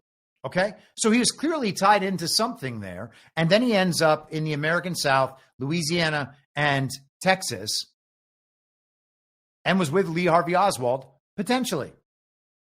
That's worth knowing about. That would indicate that there is a very strong likelihood that Rafael Cruz was actually himself a CIA asset, not only in Cuba, but brought to America as a thank you for that and given these prominent positions. And lo and behold, his son is a senator just because he's a really good lawyer. Don't know what you want me to say. Make of that whatever you wish, okay? I think we will probably find out more about Ted Cruz and his father at some point. All right, checking on everybody to make sure no one is losing their minds. I hope I'm not going too hard today. I think that I can't possibly go too hard for my audience, but you never know. You never know. We're talking about some sensitive subjects here, and I know that they make everybody's racism triggers fire and religious triggers fire, and it would be better if we could just get over all of that, because it's all very stupid. All of that pressure and that backlash is to keep you in the corner where you're supposed to be, to keep you from saying the things that actually make the system crumble. Okay? There are certain fundamental, not truths, but certain fundamental falsehoods that must be accepted as truth for membership in the party of false decorum, for membership in these political establishments. Okay? When you're talking about politics, you had better be firmly within the controlled opposition dynamic for everything. And Ted Cruz very much is that. All right, so let's talk a little bit about this philosophy that Ted Cruz is supporting. And we're going to go to last Friday, Benjamin Netanyahu. We're going to get back to hopefully run quickly through the stuff that I didn't get to on Monday, so that we can better understand this story in full, all the major pieces as they unravel, because every one of these pieces is unraveling. People are learning about all of these different verticals within this issue, all these different points that must be dealt with and refuted and understood. This is from the Telegraph on Friday. Netanyahu calls on Iranians to rise up. He wants them to overthrow Tehran's evil and oppressive regime. He is appealing to the Iranian people. He says, as we achieve our objective, we are also clearing the path for you to achieve your freedom. He added, our fight is against the murderous Islamic regime that oppresses and impoverishes you. This is your opportunity to stand up and let your voices be heard. Man, it sounds like a military, a neocon military adventure. They want to overthrow the regime. That is just straight up regime change. Netanyahu calling for regime change because they are feeling threatened. Now, he had some backup there, of course, from a very likely source, that being one of the chief neocons, Lindsay Graham. Here we are. He's joining Fox News, of all places. On the largest state sponsor of terrorism in modern history. We got a chance to end the threat to the state of Israel forever by replacing this regime with something better. And I do believe the biggest winner of the Ayatollah leaving would be the Iranian people. So pray for our troops in harm's way.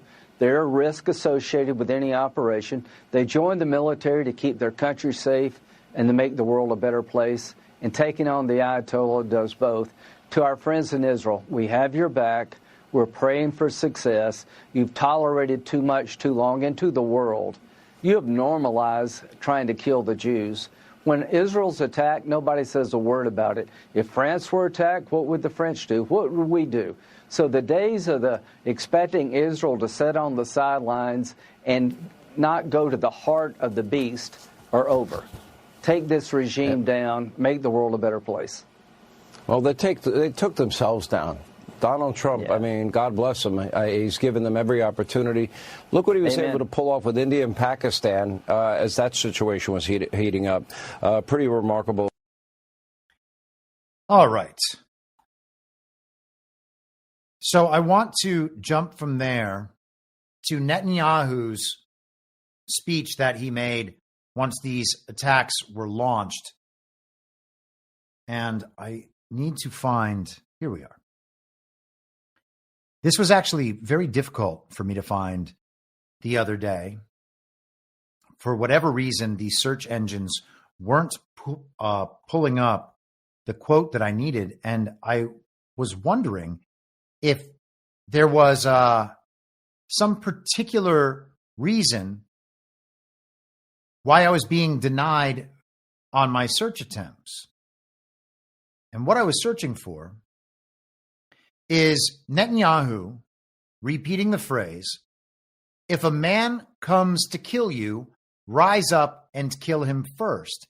And he said that is in the Bible. He said, the Bible says, if a man comes to kill you, rise up and kill him first. That is not what the Bible says, okay? The Bible definitely does not say that. But the Babylonian Talmud does say that. And so Netanyahu went and communicated. He's communicating to Israel, but he's also communicating to America. And he's saying, hey, Christians, your Bible says that we have the right to use violence preemptively because we are threatened. And protecting us is the most important thing in your world. So therefore, the Bible says we are allowed to do this. And I suppose if you are afraid to question Benjamin Netanyahu, then perhaps you might actually believe that. Here is Netanyahu. Hold on. If this will pull up. There we are. Here's Netanyahu on Fox News with Brett Baer. First of all, let me start at the beginning. Why did you launch this operation now? Because we were facing an imminent threat, a dual existential threat. One, the threat of Iran rushing to weaponize their enriched uranium to make atomic bombs with a specific and declared intent to destroy us.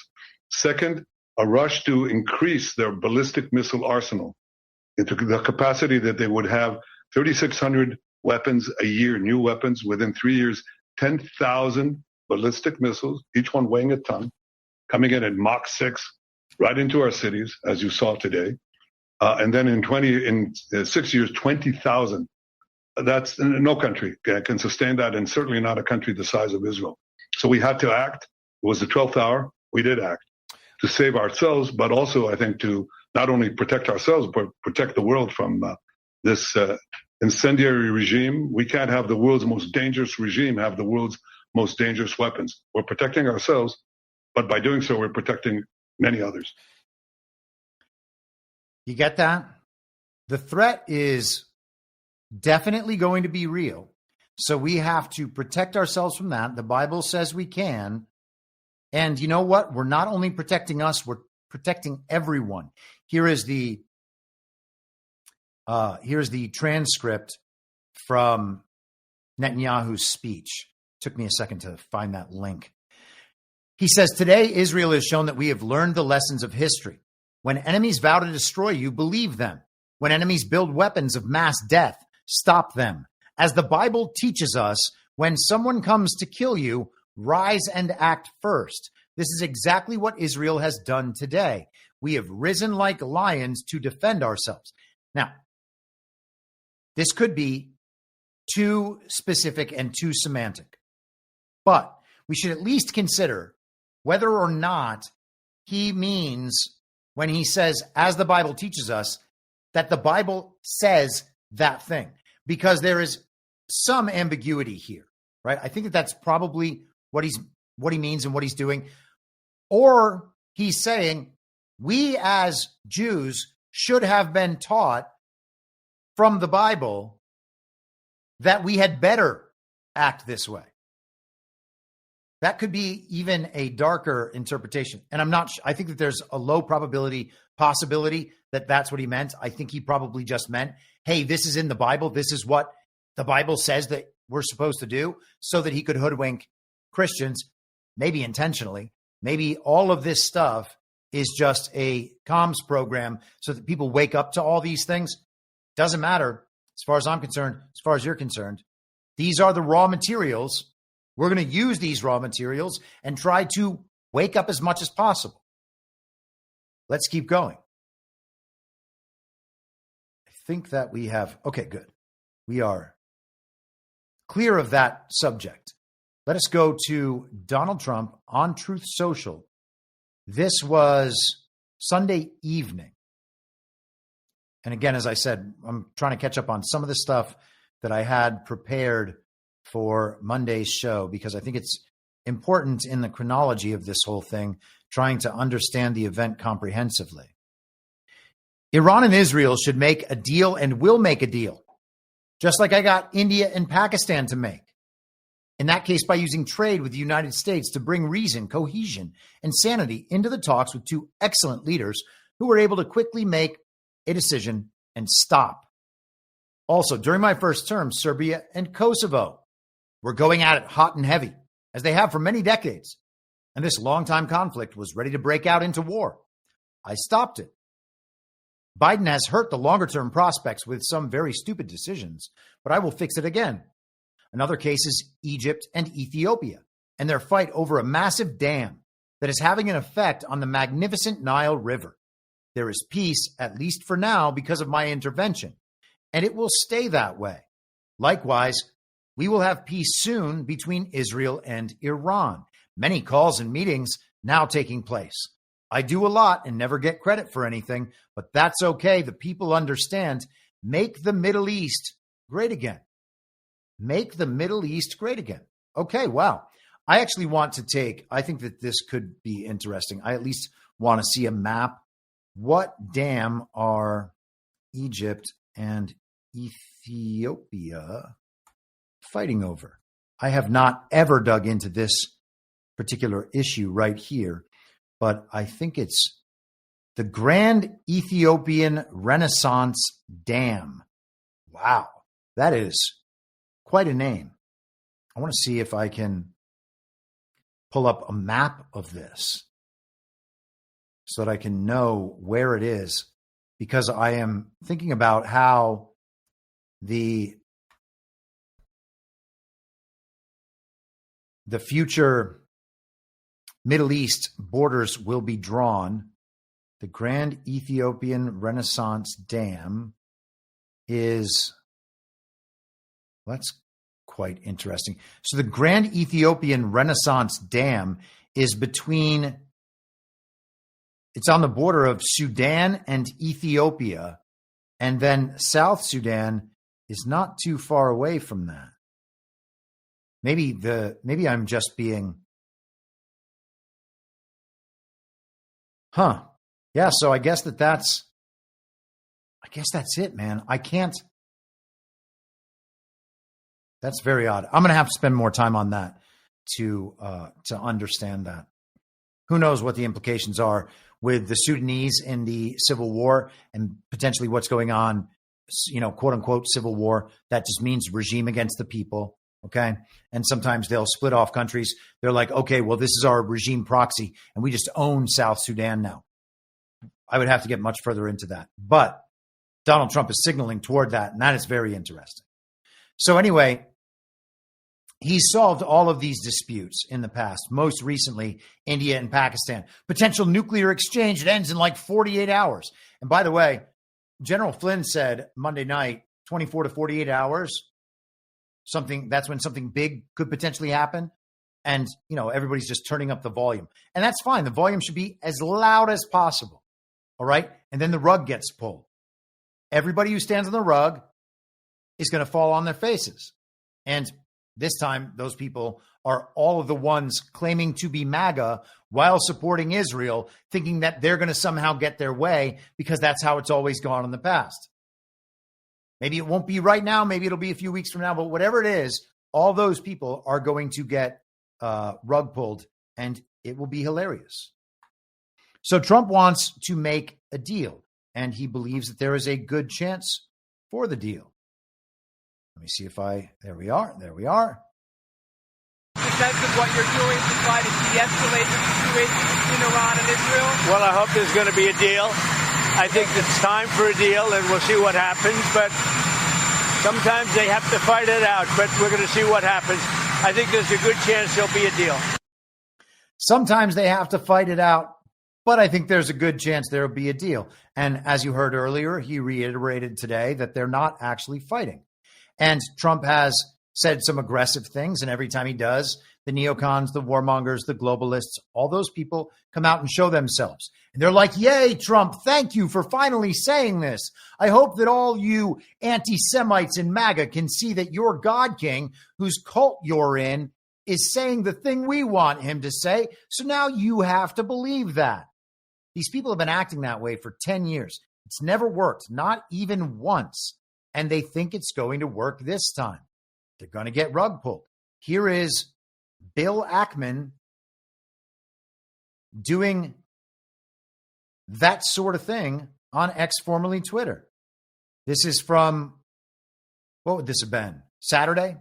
The parade was great. Our military is incredible. And now Israel needs our help to destroy Iran's nuclear threat to the world. Moron. Israel's military and air force have sufficiently degraded Iran's defenses such that this is now the lowest risk, highest probability moment to take out Iran's nuclear capability, a grave threat to us all. We should not let this opportunity pass, but Israel does not have the equipment and armaments to complete the job.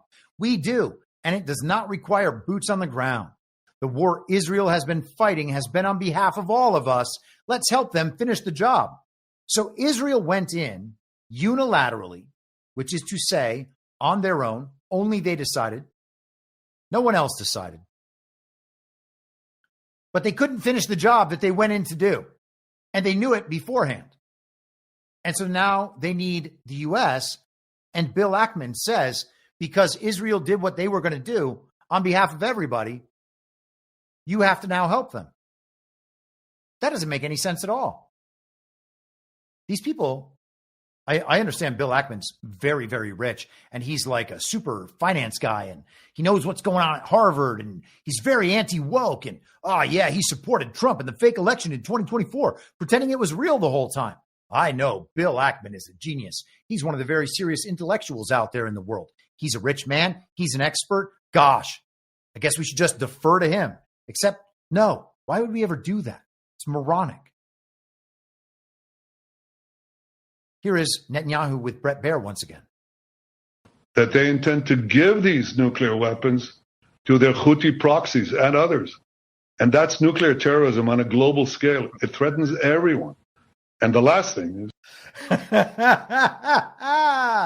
they're going to give their nukes to these terrorists. That's what makes Iran's quest for the magical bomb nuclear terrorism. And I know that we probably don't need to rehash this, but when you hear the term terrorism coming out of the mouths of members of the global regime, you have to wonder what it is they're actually saying. They called us terrorists in 2021 and 2022 and 2023 for the very deadly, the very violent insurrection, and for going to school board meetings and arguing with the communists. These things are domestic terrorism. They call the Taliban terrorists. Taliban don't seem like terrorists. Taliban seems like the people's government of Afghanistan. And the first thing they did upon retaking power was to rid Afghanistan of the opium trade. So is that terrorism? Only if you're the global regime and you thrive and depend on the opium trade out of Afghanistan. And that's why you spent 20 years on a military adventure protecting those fields. Let's continue, though. they have plans to develop intercontinental ballistic missiles. Right now, 8,000 kilometers, very soon, just out a little distance, and they can reach the eastern seaboard of the United States. These people who chant death to America, try to assassinate President Trump twice, killed 241 of your Marines in Beirut, killed and injured thousands of American soldiers in Afghanistan and Iraq, try to bomb a restaurant in Washington, D.C., chant death to America, burn the American flag. Do you want these people to have nuclear weapons and the means to deliver them to your cities? Of course not. Yeah. So we're defending ourselves, but we're also defending the world. Now, maybe they say that. Maybe they don't. We've certainly been told that they say those kinds of things now forever. And those exact excuses that Netanyahu just laid down are the reasons we've always gotten involved in events over in the Middle East for my entire adult life. And I'm editing on the fly here. I almost said auditing on the fly. That would be quite weird. This is Israel Katz. I think he's the foreign minister, or I want to say foreign minister, but hold on. Let me just pull this up. The editing on the fly, the holding for processing. So this is just whatever this is just a random tweet that says the quote, okay? Israel Defense Minister Katz warns the Ayatollah Khamenei of a fate similar to Saddam Hussein. He says, remember what happened to the dictator in the country neighboring Iran who took this path against Israel. Now, wait a second. The Iraq war was for Israel too? I thought it was all about Saddam having weapons of mass destruction. Oh, wait. Iran is developing a weapon of mass destruction. And I'm going to edit one more thing on the fly, because we even have the yellow cake of this Iran adventure. And it is described here in the Wall Street Journal, the hallowed pages of the Wall Street Journal, the best, most conservative paper that ever existed. Let me find my proper quotes. Okay. Where are we? Here we are. Before the first bombs fell last week, Trump urged Israel to hold off on strikes, asking Israeli Prime Minister Benjamin Netanyahu to let a diplomatic process over Iran's nuclear program play out. But as the conflict has worn on, Trump has voiced more concern about Iran's pathway to a nuclear weapon. The U.S. intelligence community assesses that Israel's campaign so far had set Iran's nuclear work back by about 5 to 6 months. The senior U.S. intelligence official said, adding that the damage could grow as Israel's campaign continues. Okay, well, also they assess that Iran doesn't have a nuclear program. But where are we here? I need my explosive triggering system quotes.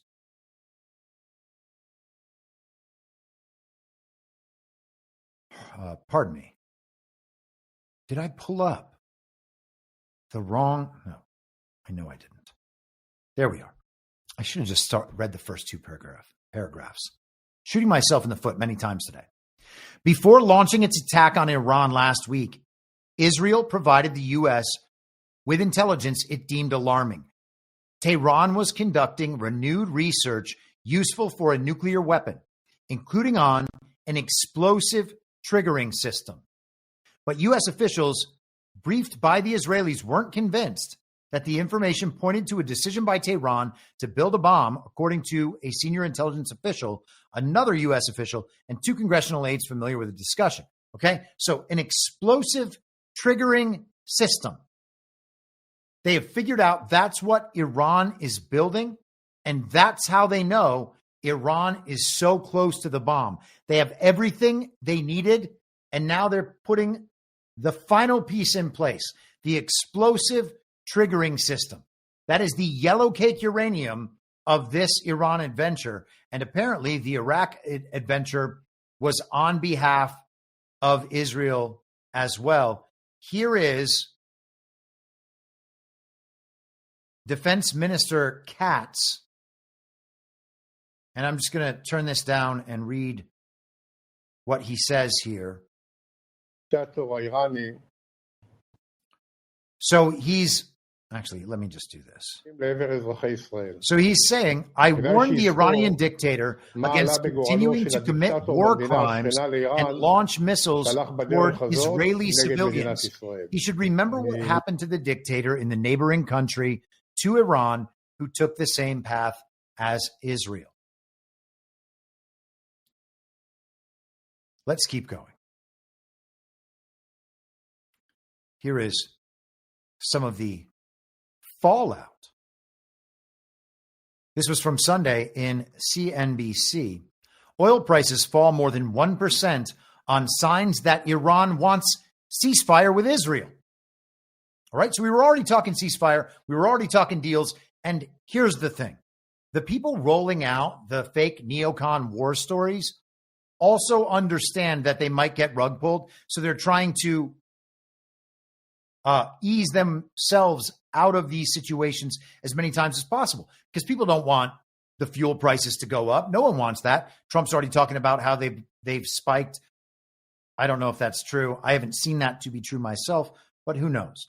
Okay. Also, to reestablish what we talked about the other day, Iran asked Qatar, Saudi Arabia, Oman, Turkey, and a few European countries to urge President Trump to put pressure on Israel for a ceasefire. Okay. So these negotiations were supposed to happen in Oman on Sunday. And it turns out that last night, Iranian planes were detected flying from Iran to Oman. And again, those are the partners that Trump just visited a few weeks ago. And we are supposed to pretend that Trump might go to war with Iran, and he and Bibi just hoodwinked. They tricked all of those partners. It is crazy to believe that. All right. You're just buying a neocon story because you would have to be justifying the worthiness of A, the cause, and B, the fact that anything's happening. You would just have to take the word for the television for it. Here is Trump the other day talking about how he does not want to get the U.S. involved. This is, by the way, from the G7 event that he attended on Monday. And then he left the G7 to come back to Washington, D.C. And the rumors were that he was going immediately to the Situation Room to talk about helping Israel strike Iran. Because Emmanuel Macron told the world that that's what Donald Trump was doing. But it turned out that he was not doing that. Anyhow, here he is at G7. You say, in your opinion, what would it take for the U.S. to get involved in this conflict militarily? I don't want to talk about that. As you mentioned Putin, do you think that he should have a seat at the G7 today, that it should be the G8? I'm not saying he should at this point, because too much water's gone over the dam, maybe. But it was a big mistake. Obama didn't want him, and the head of your country, the proud head of your country, didn't want him. This was a big mistake.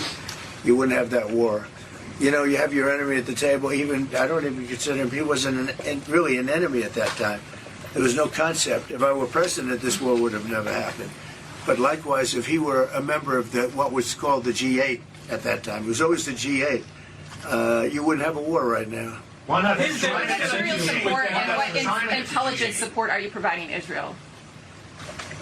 We've always supported Israel. We have for a long period of time, strongly.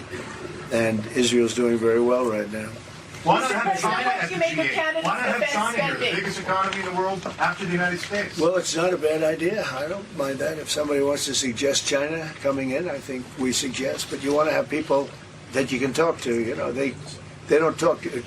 Putin speaks to me. He doesn't speak to anybody else. He doesn't want to talk. Because he was very insulted when he got thrown out of the G8.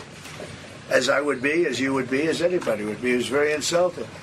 And, I mean, he was thrown out by Trudeau, who convinced one or two people, along with Obama. He was thrown out, and he's not a happy person about it, I can tell you that. He basically doesn't even speak to the people that throw him out, and I agree with him. Go ahead. That right there is big news, by the way. Putin is going to be seen eventually as a peacemaker in this issue, and he is trying to make peace on the side of Iran right now. But let's keep going for just another couple of minutes. Why are you ordering ICE to target Democratic inner cities? What's behind that? Actually, we can let it go there. Let's keep going in the interest of time. All right. More comments from Trump. As soon as I can. I hope that there we are. Okay.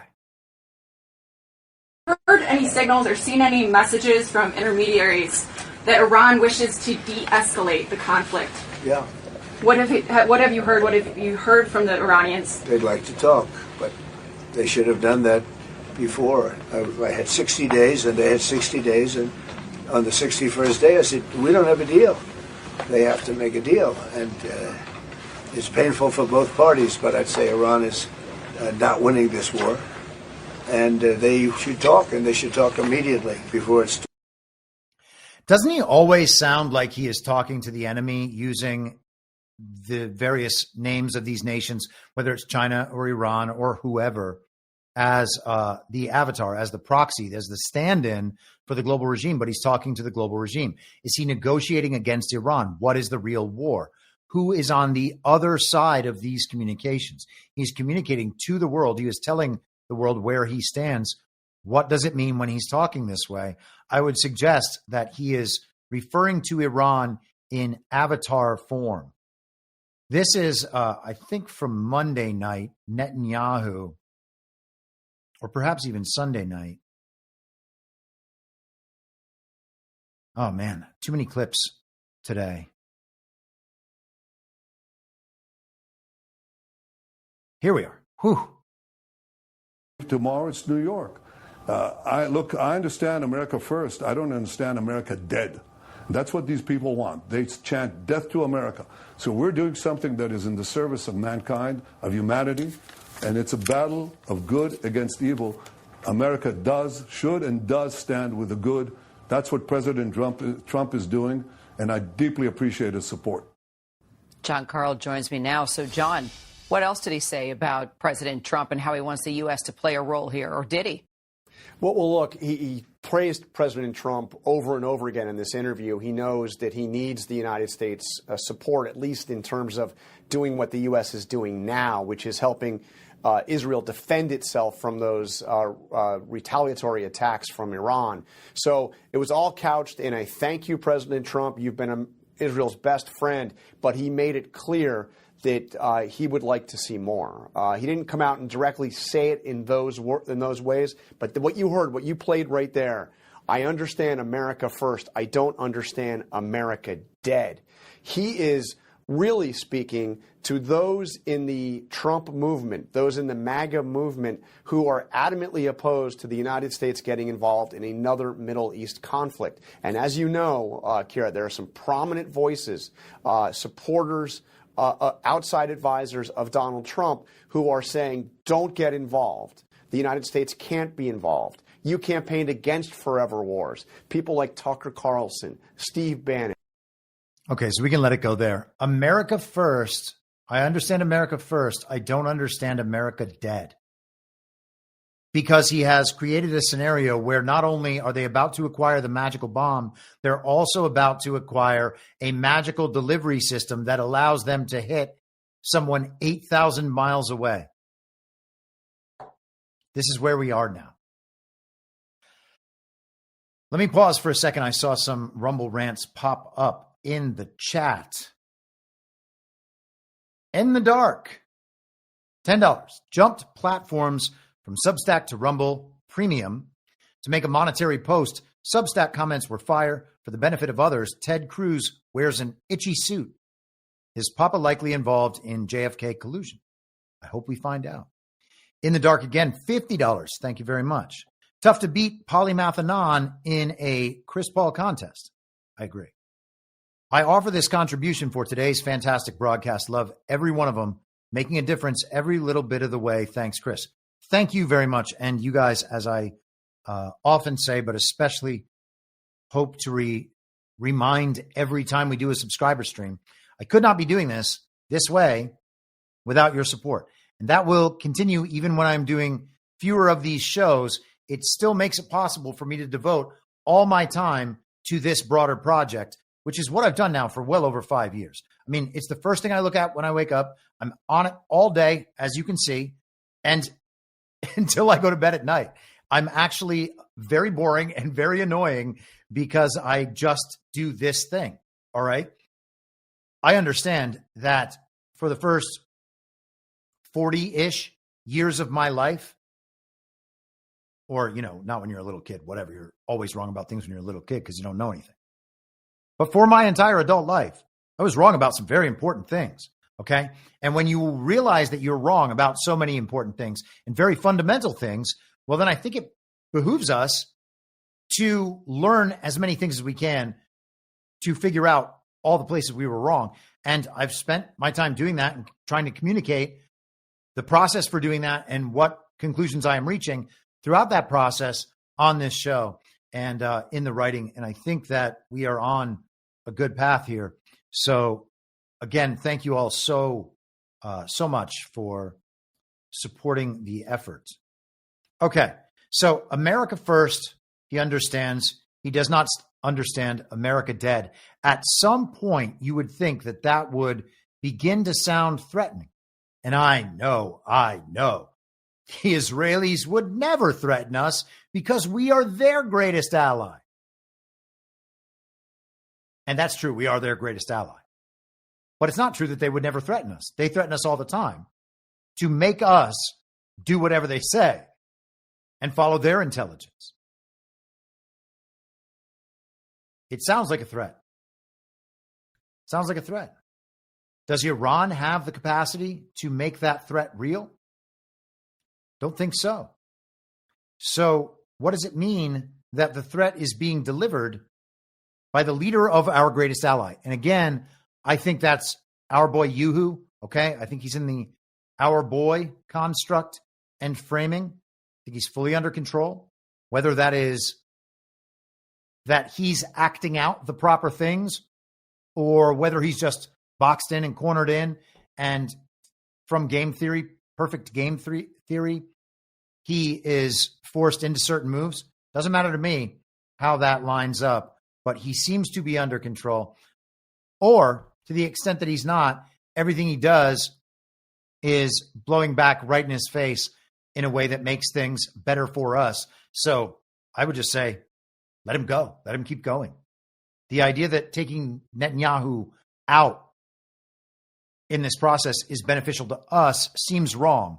There has been a color revolution against Netanyahu ongoing in Israel for years, and attempts to empower the courts there in an anti-Netanyahu way. And even the people on the controlled opposition right side of things were trying to take Netanyahu out, blaming him for the paragliding go-kart incident, saying that he didn't respond well enough. So both sides of the controlled opposition have been attempting to take Netanyahu out, and he has continued standing in. And while we're on the subject, I had this lined up later in the show, but I am going to pause there with that and go here, because Trump actually addressed his relationship with Bibi and how he sees Bibi today.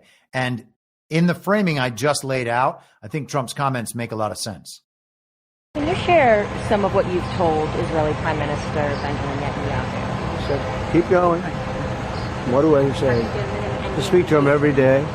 He's a good man, doing a lot. Been very unfairly treated by his country, I think. Very unfairly treated. Have you given him any indication that you may seek to aid them more than you have already? No, I haven't. So far, he's done a good job. He has been treated very unfairly by his country. You know, he's a wartime president, and he's going through this nonsense. It's ridiculous. Sounds like you got a good agree with him. What makes Bibi a wartime president? Is it just this thing happening now? He's been treated very, very unfairly in his own country. He's saying he's been treated poorly by the regime, I think, to the extent that he's serious about that. He says Bibi's a good guy. He says he talks to him every day. No, he has said nothing to indicate that the United States is going to be getting involved. I don't know how much clearer he can make it. He's saying the thing that we're saying, and then once a day, he'll do something or leak some news or make a statement that makes all those neocons think, oh, he's finally back on our side again. And they are so desperate for Trump's approval to get this thing going so that Trump just sacrifices himself into the neocon abyss that they're cheering on everything he says that they can spin in their favor. But he doesn't seem to be saying too much they can spin in their favor. So let's go back to that Truth Social post that I had up on the screen there. This is from Trump on Monday, late afternoon, early evening, after my show concluded. He said, Iran should have signed the quote-unquote deal I told them to sign. What a shame and a waste of human life. Simply stated, Iran cannot have a nuclear weapon. I said it over and over again. Everyone should immediately evacuate Tehran. Everyone should evacuate Tehran. Would you believe an evacuation notice from a foreign leader? I would not. Okay. If Kim Jong-un was like, everybody needs to evacuate, everybody needs to evacuate because I'm about to strike you in Los Angeles. Hey, everybody in Los Angeles, evacuate because I'm about to blow up your city. Would you evacuate because Kim Jong-un said it? Why would people in Tehran evacuate because Trump says it? Who is he talking to? Now, I want to just quickly go through this because this guy, Scott Jennings, is the newest star of fake news CNN. He's the new based and red-pilled guy on CNN, and that means that we have to love him and we have to share his clips because he makes liberals cry. Oh, look at those liberal tears that are falling out of their eyes on CNN. He's trying to be Mitch McConnell's replacement in the Kentucky Senate seat. So he responds on Twitter. This tweet is from Saturday, then Scott Jennings' response is Sunday morning. Recently told Prime Minister Benjamin Netanyahu that the U.S. would consider striking Iran's underground Fordo nuclear facility if such a move would become necessary to prevent Tehran from acquiring a nuclear weapon. Here we are. My thoughts from Jerusalem, Scott Jennings, and he's on the ground in Jerusalem. There was a report that Scott Jennings was there and Caitlyn Jenner were there. Why? Well, Scott Jennings is going to talk to the controllers of Mitch McConnell and the Republican establishment and probably say to them, oh, yeah, don't worry, I got you. Get that face-to-face meeting in. My thoughts from Jerusalem. Israel is on the brink of remaking the Middle East and ending the biggest sponsor of radical Islamic terrorism in the world. What? Trump's strategic part in this move was brilliant. Trump has stated correctly that there can be no peace if Iran obtains a nuclear weapon. This is a tenet of America First foreign policy. The Iranian terror regime has never been weaker. Thank you, Israel. Grovel, grovel, grovel. The chance to end them as a destabilizing force cannot be missed. In my opinion, Trump would be justified in taking out the Fordo nuclear enrichment facility. It would be a righteous decision. And if he does it, no question in my mind that he would deserve the Nobel Peace Prize. This is a once-in-a-generation chance to make the world safer and defend Western civilization. Bomb Fordo. Destroy the Iranian octopus. Restore deterrence. Win the Nobel. Hashtag America First. This man is an idiot. Okay? I say these things when these people pop up on television. Hey, you know, that guy sounds like he is just a normal Republican establishment cuck who's saying nice things about Donald Trump to those liberals. And that makes him seem very base and red-pilled. But at the end of the day, what is he? Strike Fordo? We should have a preemptive strike with B-52 bombers dropping a bunker buster. What do they call it? A 30,000 ton? What is it? 30 ton warhead? So stupid.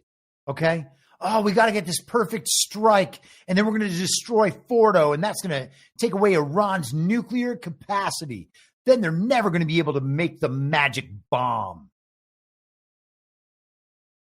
Okay. Then we had this picture with Mike Huckabee. Enjoyed meeting with U.S. Ambassador to Israel, Mike Huckabee, today. One of President Trump's most inspired appointments. Wouldn't want anyone else in the job during these historic and consequential days. A true patriot. And how about that? An American flag and an Israeli flag right there. Isn't that amazing? What patriotic guys. Mike Huckabee also sent Donald Trump a long text that Trump put up on Truth Social the other day. And maybe it would be worth reading through that. It's a little boring, a little long. But what the heck? Here we go. We got to establish both sides and their efforts with Donald Trump. From Mike Huckabee, a pastor, politician, ambassador, and great person. Huckabee says, Mr. President, God spared you in Butler, PA, to be the most consequential president in a century, maybe ever. The decisions on your shoulders I would not want to be made by anyone else. You have many voices speaking to you, sir, but there is only one voice that matters, his voice. And he's talking about God or Jesus. I am your appointed servant in this land and am available for you, but I do not try to get in your presence often because I trust your instincts. No president in my lifetime has been in a position like yours, not since Truman in 1945, when he had to decide to drop the atomic bomb.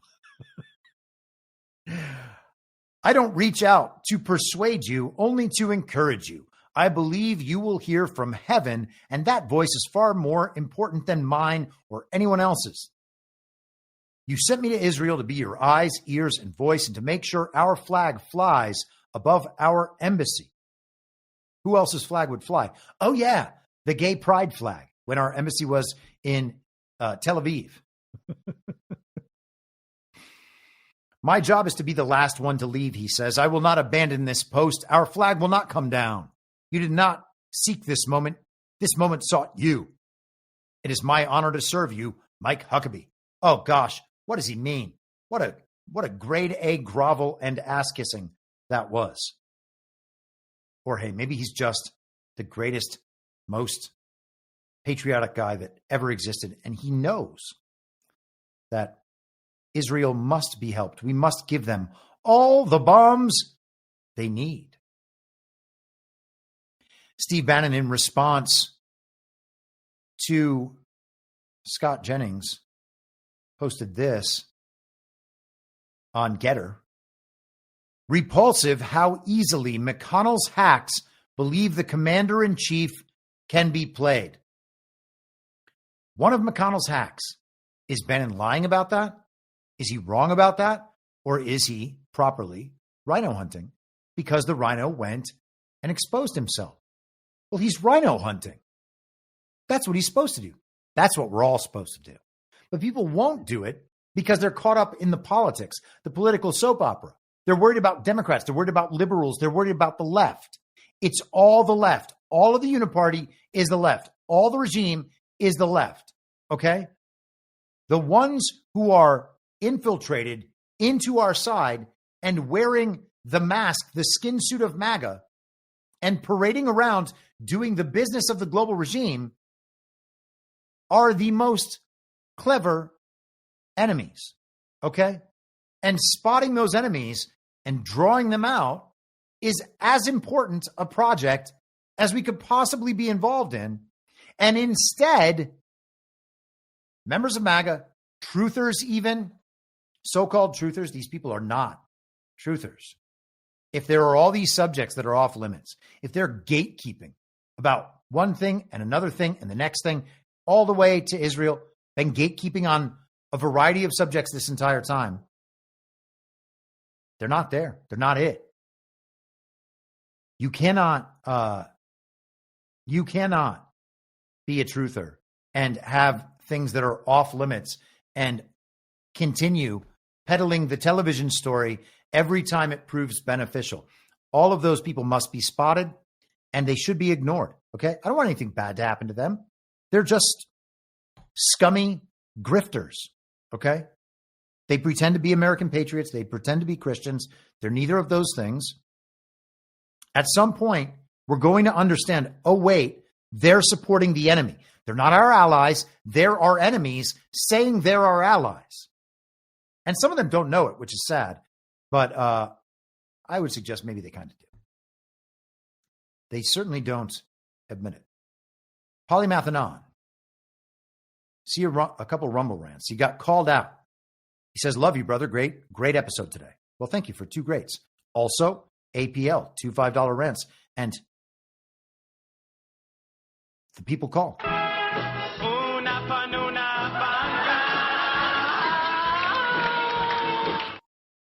And I must answer that call. Here's another neocon that I've pointed out a number of times and that people, quote unquote, on our side have protected. This is one Douglas Murray. When Israel is pushed to the situation it will be pushed to, of having to believe they mean it, and when every bit of jiggery-pokery behind the scenes runs out, and when the UN and distinguished figures have run out of time and Iran is about to produce its first bomb, Israel will strike. Every single country, including this one, people from our elegant diplomatic service, people from America, everyone will condemn Israel. Now, I'm going to play the rest of this, but understand this is 2012. Everyone in the Middle East will condemn Israel. And they will go back to their homes and they will say in private, thank God for Israel. The Saudis, the Bahrainis, the Egyptians, the Libyans, the Lebanese, everybody will say, thank God they did it. Because nobody else would. The proposition being put before you tonight is that you have a choice between war and an Iran with the bomb. You have a choice, as has been said before, between war and dishonor. You'll choose dishonor this evening and you'll get war. You have the choice between a war with a nuclear Iran or a war at some point with an Iran that is not nuclear, which you stop from ever being nuclear, and hope that in stopping that regime, in embedding itself, you will give the Iranian people the best chance they will have of overthrowing that regime. But as I say, thank God this doesn't rely on you or any Europeans, because you've made the same mistake before, and nobody should trust you to get it right this time. Hard to tell where that guy's coming from. Douglas Murray. Oh, he's our hero for his immigration book. Douglas Murray is a tool of the regime, and he's not a particularly bright one, although he does have a very smooth accent, and he has that homosexual British intellectual flair that everyone takes so seriously for some reason. I wrote this on Substack over the weekend, and I just want to quickly go through it. It's not long. Just say no to the neocons. The neocons, Con Inc. and GOP fake MAGA claim to be unable to differentiate biblical Israel, the tribes, from the global regime's proxy state, Israel, that was created there 80 years ago with the help of the Nazis, an ethno-supremacist proxy state at that. They don't understand the Schofield Bible. They do understand that if they don't keep pitching the preposterous pro-Israel, pro-Schofield nonsense, they're going to be kicked out of the club. The Zionists don't change. The agenda doesn't change. The controlled opposition dynamic doesn't change. All that changes are the superficial details. Reichstag becomes J6, for instance. Hitler becomes Trump. And I forgot to add, Antifa back then becomes Antifa now. How about it? Or the Proud Boys or whoever. It's all those. It's just the protest movement that matters. When the superficial details fail to convince anyone, then the division starts. Call people racist until they do what they're told. Tell them that if they don't inject themselves with poison, they're going to have their jobs and their kids taken away. Elections are fake. Speech is censored. We're subjected to nonstop propaganda and emotional manipulation. Whose playbook is this? There is never a specific moral argument made, only statistics presented, often or always made up, and slogans like, "It's important to be kind," followed by a never-ending badgering about what kindness requires us to do and support, and why the regime needs more power from us in order to do it. Israel is our greatest ally. No. What are the examples of that ever having been true? To the extent there is a good twin faction in Israel, perhaps those anti-Zionist Jews, of which there are many and will be many more, may well be our allies, okay? They may well be our allies. If that was the case, why wouldn't everyone be arguing on behalf of that project rather than peddling the same neocon globalist nonsense that the Zionists are? Iran is the largest state sponsor of terror. No, that's the global regime funneled through whatever country name provides an acceptable story, almost always the United States of America. Iran is soon going to get a magical bomb and then bomb us. Therefore, we need to kill as many people as we deem necessary in eliminating the threat of being vaporized by the magical bomb. No, Iran is not getting magical bombs. No one is getting magical bombs. How much of our lives are we going to spend worrying about magical bombs and supporting the killing of strangers we know nothing about to prevent the magical bomb from happening to us? And all of this because Christians were convinced by the Rockefellers and the Rothschilds that their greatest priority above all is making sure the global regime does not lose its proxy state. What sort of ridiculous theology requires all the adherents to do one single thing in violation of every other principle adherents agree to? A false one. Love your neighbor as yourself. The only salvation is through Jesus Christ. But also, all of the above can be sacrificed and ignored if we engage in indiscriminate murder. If we can engage in indiscriminate murder, I'm reading my own work terribly. But also, all of the above can be sacrificed and ignored I'm just going to keep blowing it. And we can engage in indiscriminate murder if this one super special condition is met? No. What kind of evil would attempt to invert all of Christianity like that on behalf of a proxy state, ostensibly full of people who are historically unkind to Christians?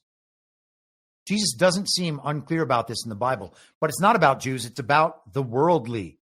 Many Jews became followers of Jesus Christ in the Bible. That will probably happen again. I would suggest that will definitely happen again. And I would suggest it's probably happening now.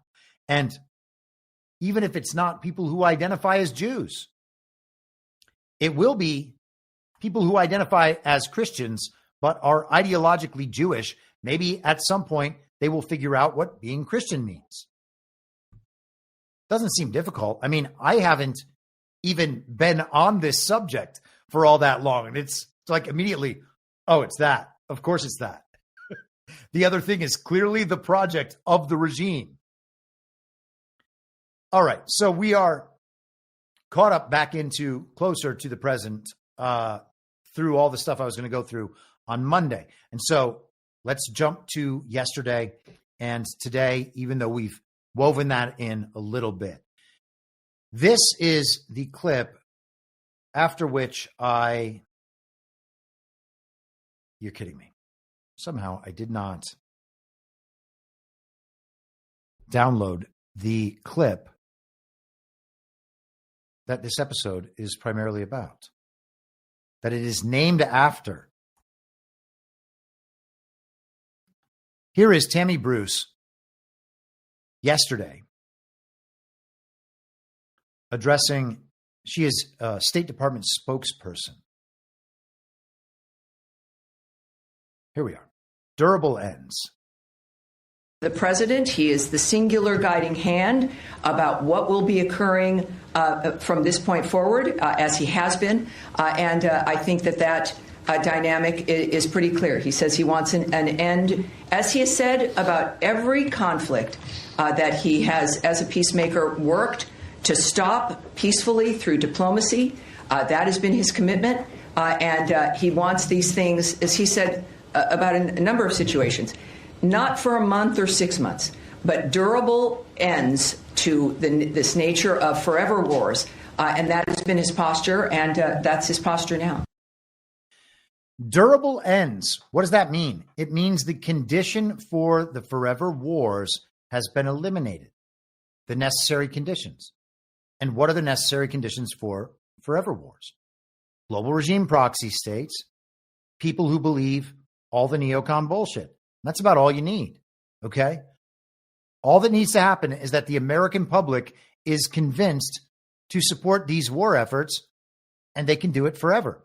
They are running the exact same playbook, as I mentioned earlier, that they ran for Iraq and Afghanistan 20 years ago. They even have the explosive triggering system. I almost called the episode explosive triggering system. I might still call it that. I think it's going to be durable ends. But explosive triggering system is a great episode name. So they have the yellow cake uranium. They have the Iraq story. Israel actually says we did that one too.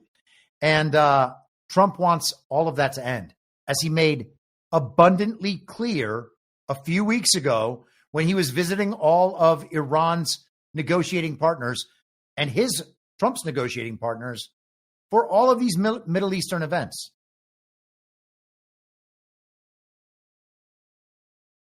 Let's keep going. Durable ends. All right. The only way that we can get out of this situation is to stop believing the neocons, to see through the fact that all of this is bullshit. All right. If there are kinetic things happening somewhere, fine. Okay. But we are being lied into war. We are watching it happen. We know that it has happened before. And we think, oh, this time must be different because it's Israel. Well, it was Israel the last time too, according to Israel. The point is we're being lied into war. And people are going along with it. We know that all these people were the same people saying that Saddam Hussein has weapons of mass destruction and supporting that war.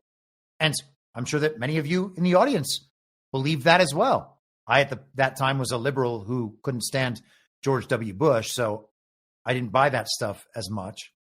But these same Republican establishment people and these same neocons who believed that back then are believing it now. They've already made this exact mistake. And people are like, no, they probably got it right this time. It's the same system executing the same narratives for the same reasons. And they want to put America in the forever war position again so that their system can keep moving and outlast Donald Trump. And of course, this also would, as Tucker Carlson said, now I'm not nearly as dramatic as Tucker on this one, but he said this could kill Donald Trump's presidency if he gets sucked into one of these wars, because he is specifically anti-forever wars. Is he going to allow that to happen? No. Is Israel going to be able to pressure him into that? Not unless the people get hoodwinked again. And what is going to happen? A deal will be reached, a deal that has already been reached. Are we going to get nuked?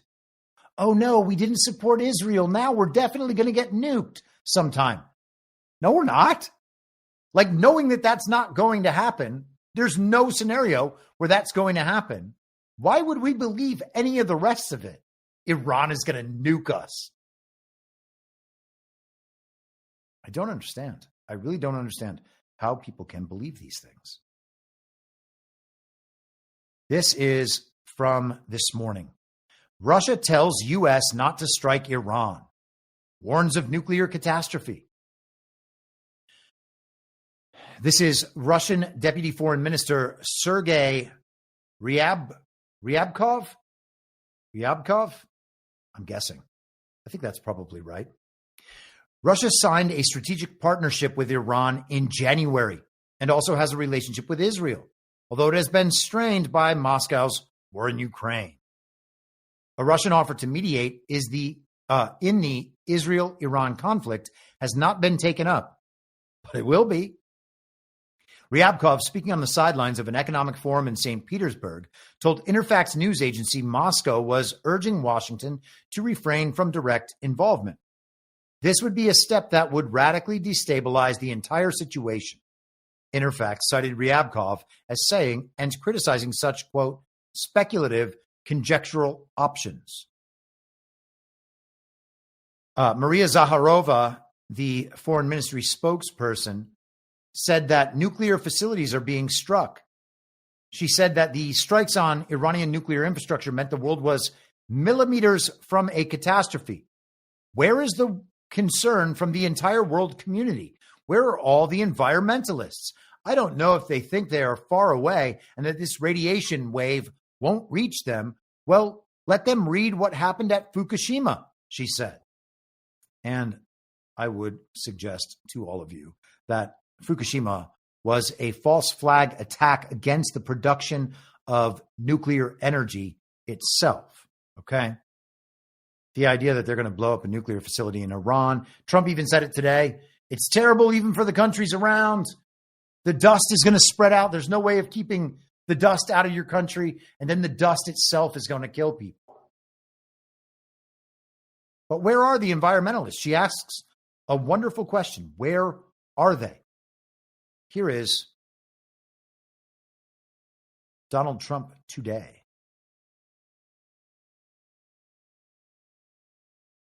Almost there. I promise I'm almost there.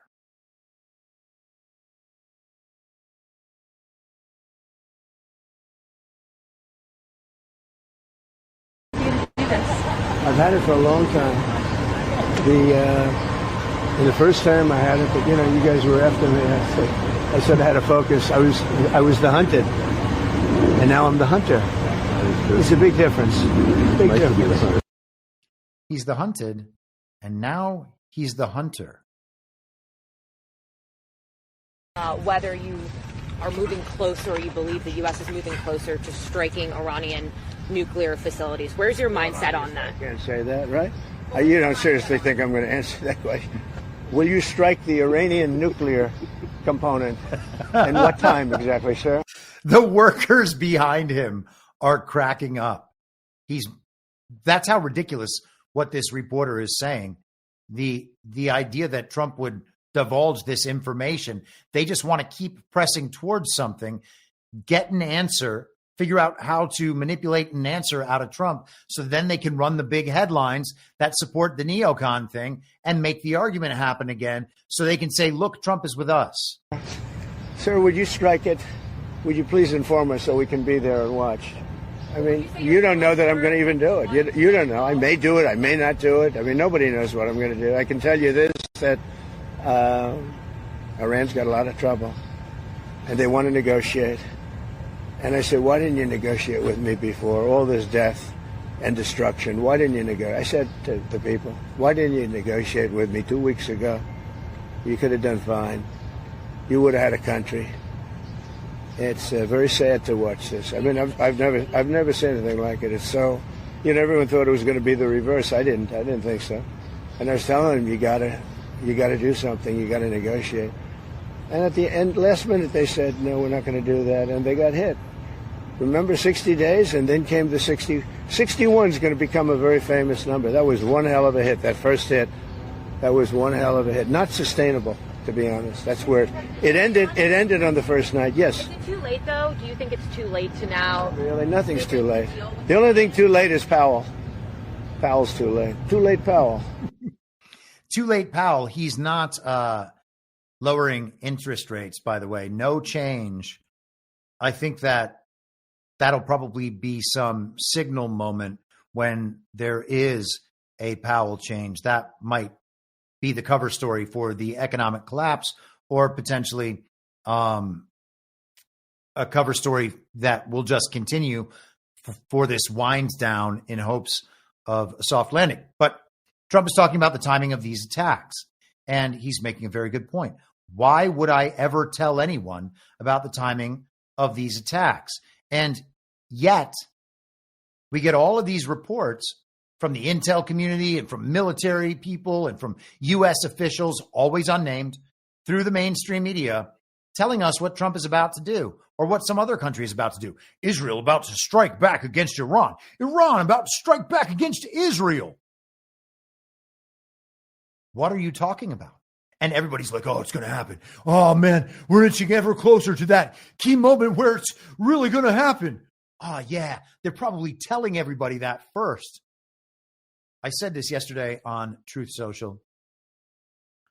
Element of surprise is useless in a war, right? Element of surprise, totally useless. Attacks work better if all sides tell the TV characters what's going to happen before it happens. Everyone knows that.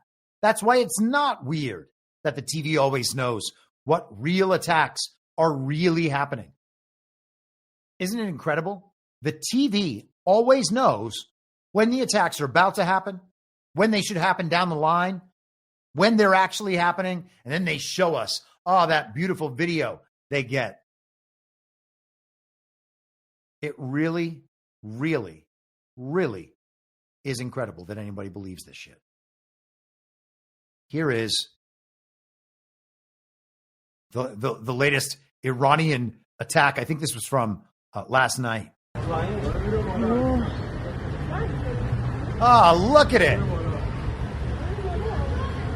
It's like a weaponized sperm flying through the air. Wowie, wow, wow, wow. Wow. Wowie, wow, wow, wow. Can you believe it? Iran determined to attack Israel with a nuclear weapon. Okay. Here is Donald Trump on Truth Social yesterday. He says, I have not reached out to Iran for peace talks in any way, shape, or form. This is just more highly fabricated fake news. If they want to talk, they know how to reach me. They should have taken the deal that was on the table. would have saved a lot of lives. The deal's been on the table the whole time. At the end of this process, what deal is going to be made? The deal that's on the table. So does Trump need to have peace talks with Iran? No, he doesn't. He also doesn't need to have peace talks if there's not a real war happening. And the truth is there's not a real war happening. It's a fake neocon TV war. And I know some people aren't ready to go that far yet. You'll only be ready to go that far in 20 years when we find out the whole thing was wrong. And will we take moral responsibility for it at that point? No, we'll just do the same thing again, like we're doing this time. Here is another post from Donald Trump yesterday. I think this is a very interesting one. We now have complete and total control of the skies over Iran. Iran has good sky trackers and other defensive equipment, and plenty of it, but it doesn't compare to American-made, conceived, and manufactured stuff. Nobody does it better than the good old USA. So we have control of the skies. What could that mean? Well, it could mean a few different things, I believe. I don't know that it means this, but I think we should at least consider the potential that he is talking about satellite communications. This is a slight diversion from the path we've been on, but just consider there could be a connection here. I'm not sure there is, but this is an important story nonetheless, and I think that it could fit within this framing. Space Force taps SpaceX to build MilNet satellite network, so a military network. The U.S., this is Badlands Media, by the way, badlandsmedia.tv. The U.S. Space Force is partnering with SpaceX to develop MilNet, a new government-owned, contractor-operated satellite communication constellation in low Earth orbit, according to Delta 8 Commander Colonel Jeff Weisler. The constellation will support the military's emerging hybrid mesh network, integrating commercial and Defense Department satellites. And, probably just ether, though.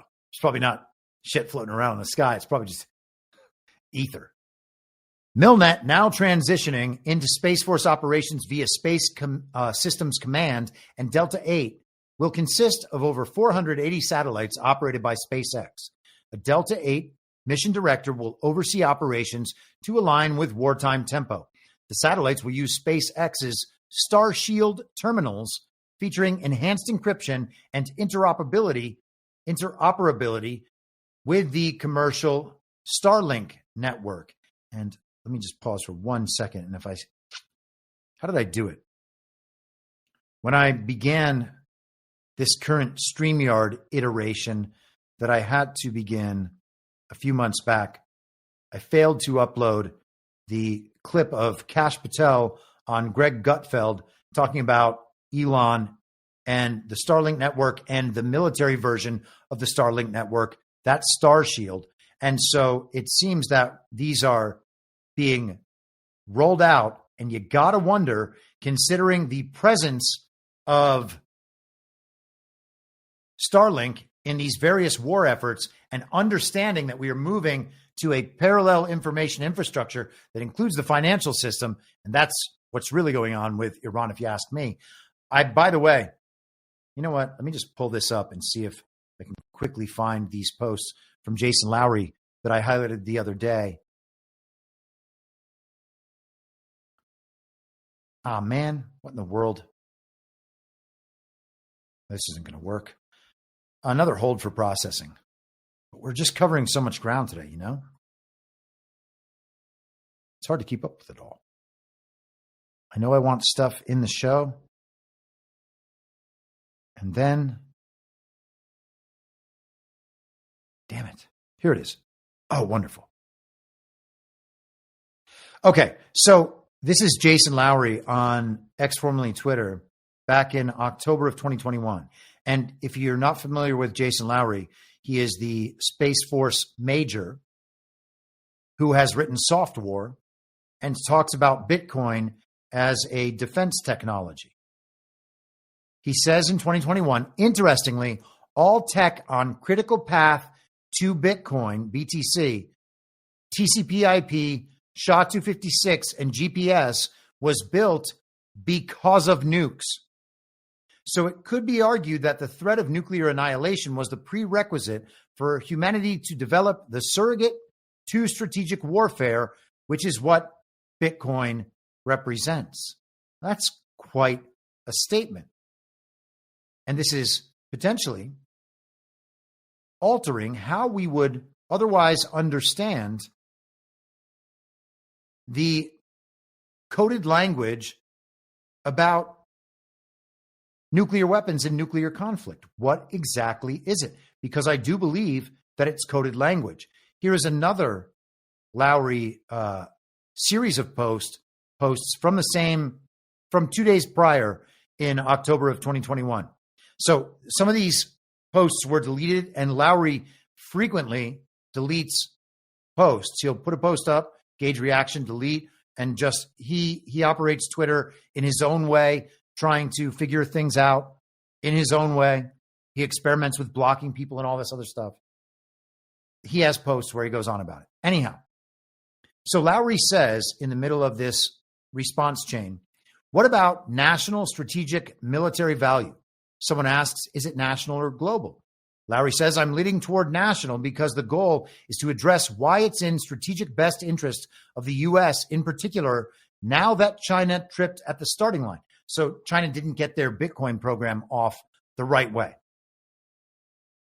Another response. Okay, I guess I'm a bit confused as to between whom the assurance is mutual. I guess I'll wait for you to release the paper to find out. Thank you and best wishes.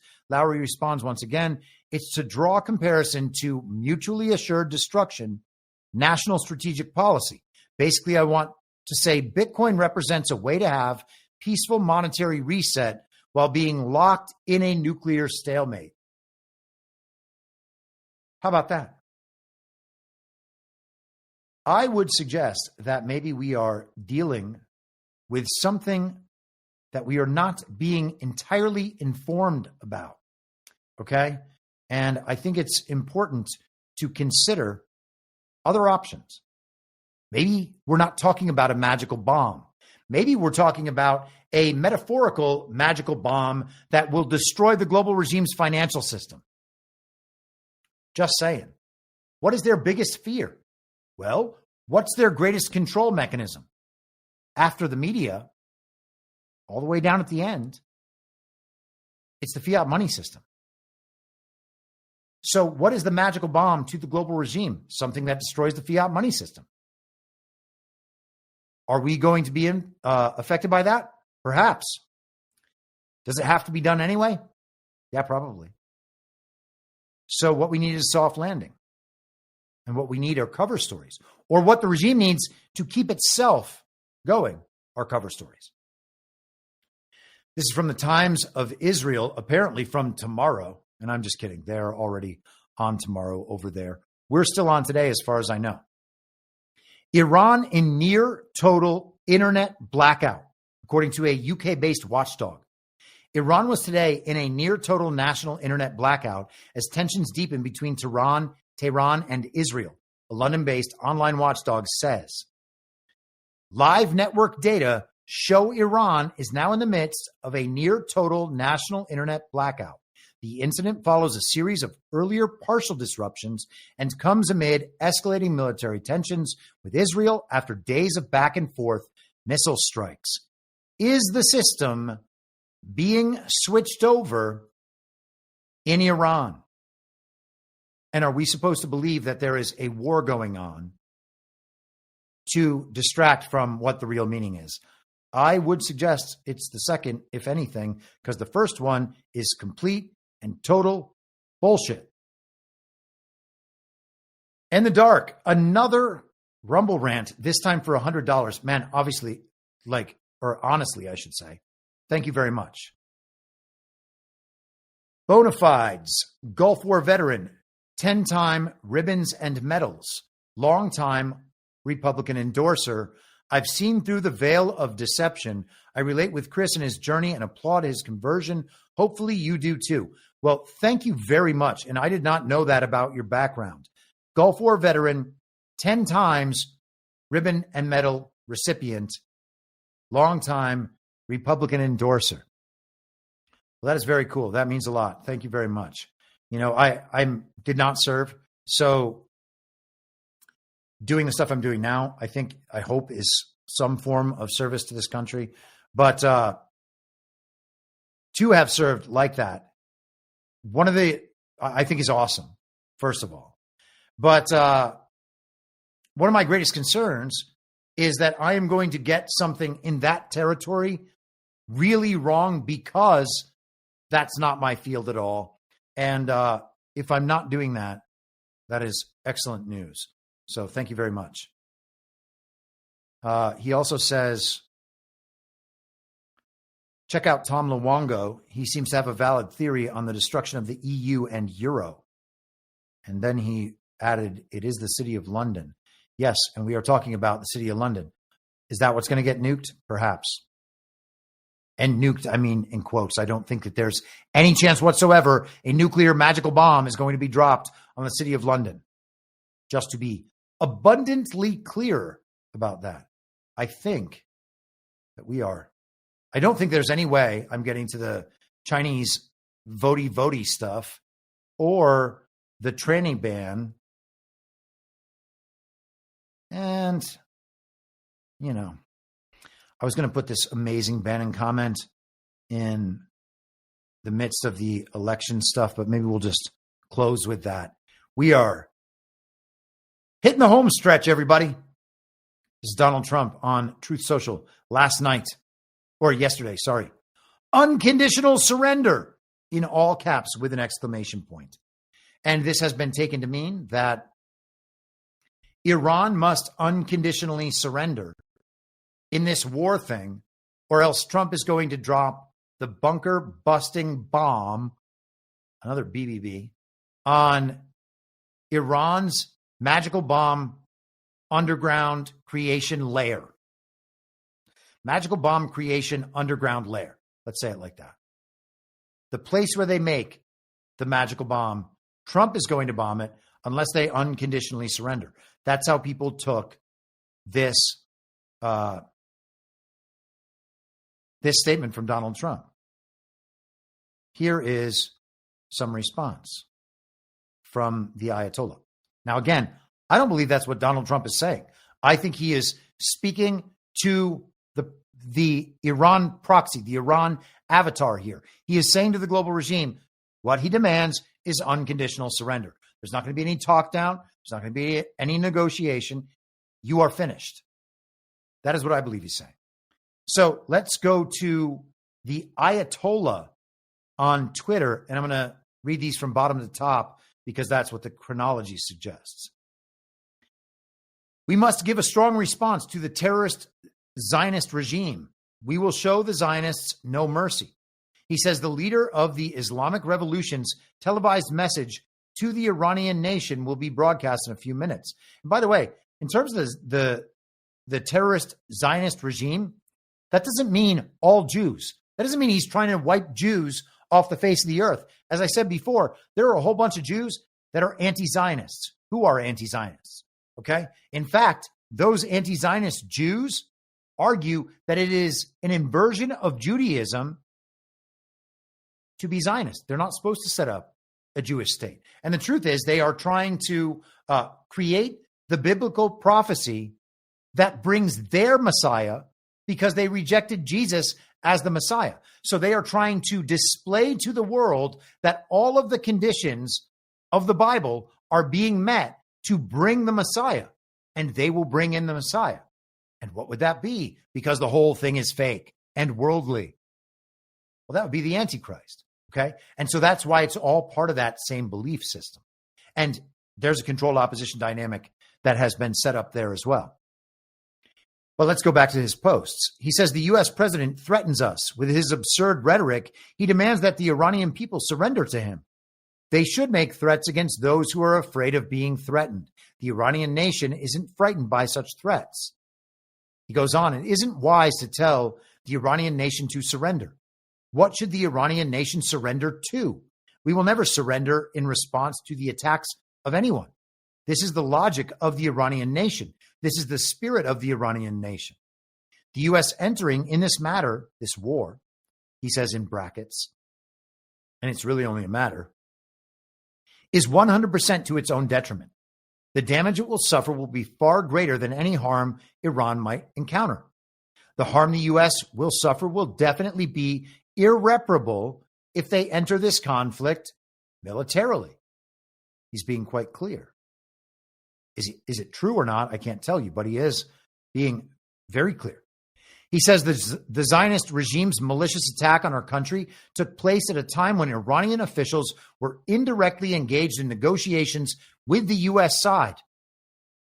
There was no indication on the part of Iran that signaled a military move. So he's saying, in no uncertain terms, they were in the process of making a deal with the U.S., indirect negotiations between Iran and the U.S., and Israel struck anyway. Why? To break up those negotiations. Now, again, we don't even have to believe in the strike to understand the purpose of the narrative here. He says it was already suspected that the U.S. was involved in the malicious move carried out by the Zionist regime, but considering their recent remarks, this suspicion is growing stronger day by day. Well, he's suspicious. The Ayatollah is suspicious that the U.S. has had anything to do with this. He's basically saying, no, maybe, but I don't think so. But maybe, but I don't think so. But maybe. Last one. The Iranian nation will stand firmly against any imposed war, just as it always has. The Iranian nation also firmly stands against any imposed peace. The Iranian nation will not capitulate to anyone in the face of coercion. The Zionist enemy has made a grave mistake and has committed a serious crime, and it must be punished. The very fact that the Zionist regime's American friends have entered the scene and are saying such things is a sign of that regime's weakness and inability. They say he's a crazy person. That doesn't sound all that crazy, to be perfectly honest. Here is Donald Trump on Truth Social. We know exactly where the so-called Supreme Leader is hiding. He is an easy target, and Supreme Leader is there in quotes, by the way. He is an easy target, but is safe there. We are not going to take him out. Parentheses, kill, with an exclamation point. At least not for now. But we don't want missiles shot at civilians or American soldiers. Our patience is wearing thin. Thank you for your attention to this matter. And matter is the same word the Ayatollah just used. So he's talking about the Supreme Leader and where he's hiding. This might make one think of Trump's many stories about how he knew where Abdul was, and he sent him a picture of his house. I know where you are. I don't know that there's a connection, but it's worth considering. Back to Donald Trump. We have heard this many times, but he reiterated it today at the flag event. The base don't want a long-term war. They're afraid that we're going to get into a long-term war. We're not looking for a long-term war. We're looking. I only want one thing. Iran cannot have a nuclear weapon. Right. That's it. I'm not looking long-term, short-term. And I've been saying that for 20 years. I've been saying it as a civilian who got a lot of publicity. People would cover it. Very simply, Iran cannot have a nuclear weapon. That's it. It's not a question of anything else. And if you did, you wouldn't have much of a country because they would use it on us and they'd use it on other people and there'd be a terror all over the world. They can't have a nuclear weapon. That's all. That's as far as he needs to go with tough talk. And it's also potentially meaningless if nuclear weapons aren't real. Here is Marco Rubio from today. When you say 60, that's misleading when people hear that number because they think 60% enrichment and 90% is what you need for a weapon. Actually, 90% of the work it takes to get to weapons-grade enrichment is getting to 60. Once you're at 60, you're 90% of the way there. You are, in essence, a threshold nuclear weapons state, which is what Iran basically has become. They are at the threshold of a nuclear weapon. If they decided to do so, they can do so very quickly. If they stockpile enough of that 60% enriched, they could very quickly turn it into 90 and weaponize it. That's the danger we face right now. That's the urgency here. That's why Israel feels urgency about it. And that's why we feel urgency about it, but not just us. throughout the Gulf region, no country in the region wants Iran to have a nuclear weapon. And you also talk about not just the weapon, they have long-range missiles that they can deliver those weapons to. So this is a very grave risk.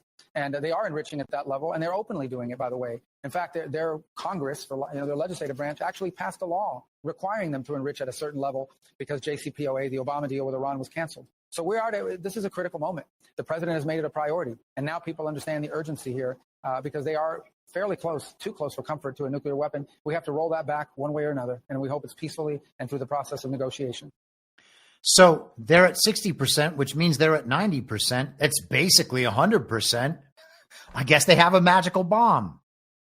Vladimir Putin weighed in on the political situation in the U.S.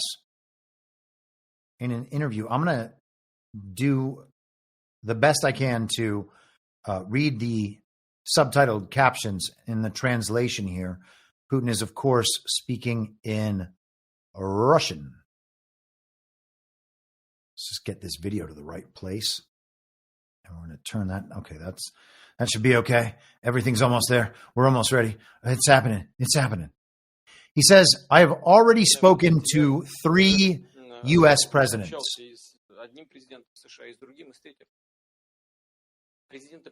They come and go, but politics stay the same at all times. Do you know why? Because of the powerful bureaucracy.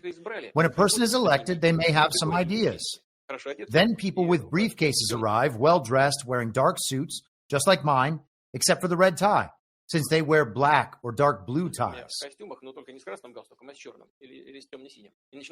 These people start explaining how things are done, and instantly everything changes. This is what happens with every administration.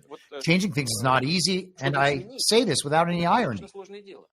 It is not that someone does not want to, but because it is a hard thing to do. Take Obama, a forward-thinking man, a liberal, a Democrat. Did he not pledge to shut down Guantanamo before his election? But did he do it? No, he did not. And may I ask why not? Did he not want to do it? He wanted to, I'm sure he did, but it did not work out. He sincerely wanted to do it, but did not succeed, since it turned out to be very complicated. That is not the main issue, however. Even though it is important, since it is hard to fathom that people have been walking there in chains for decades without trial or investigation. He's talking about Gitmo. Can you imagine France or Russia acting this way? This would have been a disaster. But it is possible in the United States and continues to this day. This refers to the question on democracy, by the way. I referred to this example just to show that it is not as simple as it may seem. That said, I am cautiously optimistic, and I think that we can and should be able to reach agreements on key issues. I hope that wasn't too awkward and annoying to listen to. But interesting comments from Putin talking about the deep state and who is really in charge of these situations and how presidents have at times wanted to do the right thing. Now, I don't know if Obama is an example of that, but hey, we should be open to any possibility. I know that there are people, and I think it's a very low probability possibility, but there are people who think that Obama was a white hat or controlled under the kind of our boy framing, and that Biden was the same thing. Anything's possible at this point. It's all a political soap opera. Most of it's bullshit. So who knows? But very interesting. He's talking about the men in dark suits. These are the people making the decisions. This is, back to Donald Trump, this is what we need. Total and complete victory. And I said, why do you say that? Why would you say ceasefire? It's a bad term to use. Because a ceasefire means like everything's going swimmingly, we'll take a little time off. It's not. We're not looking for a ceasefire. We're looking for a total, complete victory. Again, you know what the victory is. No nuclear weapon. Mr. President. So I thought it was a very badly worded statement by him, and obviously I let him know that. He's talking about Macron there, I believe. And a ceasefire would not make the story end. Only a durable end makes the story end, and making the story end is how you achieve the durable end. And you can't make the story end if you just do ceasefire, and then the ceasefire is violated by one side or the other. And we saw that whole dynamic play out with Russia and Ukraine. We've seen it play out many times in the past. Oh, they're not obeying the demands of the ceasefire. That means that we have to go to war. Russia's not going to respect the demands of the ceasefire. That means we have to go attack Russia. Same thing. Of course, these are always the same techniques. Another one from Trump in the Oval Office today. Well, I don't want to get involved either, but I've been saying for 20 years, maybe longer, that Iran cannot have a nuclear weapon. I've been saying it for a long time. And I think they were a few weeks away from having one. And they had to sign a document. I think they wish they signed it now. It was a fair deal. And now it's a harder thing to sign. You know, it's a lot of water over the dam. But, you know, it's very, I say it very simply. Iran can't have a nuclear weapon. Too much devastation. And they'd use it. You know, I believe they'd use it. Others won't use it. But I believe they'd use it. So that's it. It's very simple as far as I'm concerned. They can't. I wasn't going to pull this up, but I want to pull up this one post from earlier today. And John Drake sent it over. And it's such an interesting article from 2011. Thank goodness I was able to find this. This could have been a disaster of holding for processing. I have never heard this website mentioned before, but it's someone's blog. That part of it is relatively irrelevant. The real reason to fear an Iranian nuke. This from a leading neocon intellectual, Danielle Pletka, Vice President, Foreign and Defense Policy Studies at the American Enterprise Institute. Okay, as neocon as they come. The biggest problem, she says, for the U.S. is not Iran getting a nuclear weapon and testing it. It's Iran getting a nuclear weapon and not using it. Because the second they have one and they don't do anything bad, all of the naysayers are going to come back and say, see, we told you Iran is a responsible power. We told you that Iran wasn't getting nuclear weapons in order to use them immediately. And they will eventually define Iran with nuclear weapons as not a problem. In other words, this is the author of the blog speaking now. If Iran were to build a nuke, by the way, Iran is not doing so, it might act responsibly, which would be interpreted to mean that Iran is, in fact, a responsible power in the Middle East. And that would be bad because the U.S. government would then lose a major rationalization for dominating the Middle East.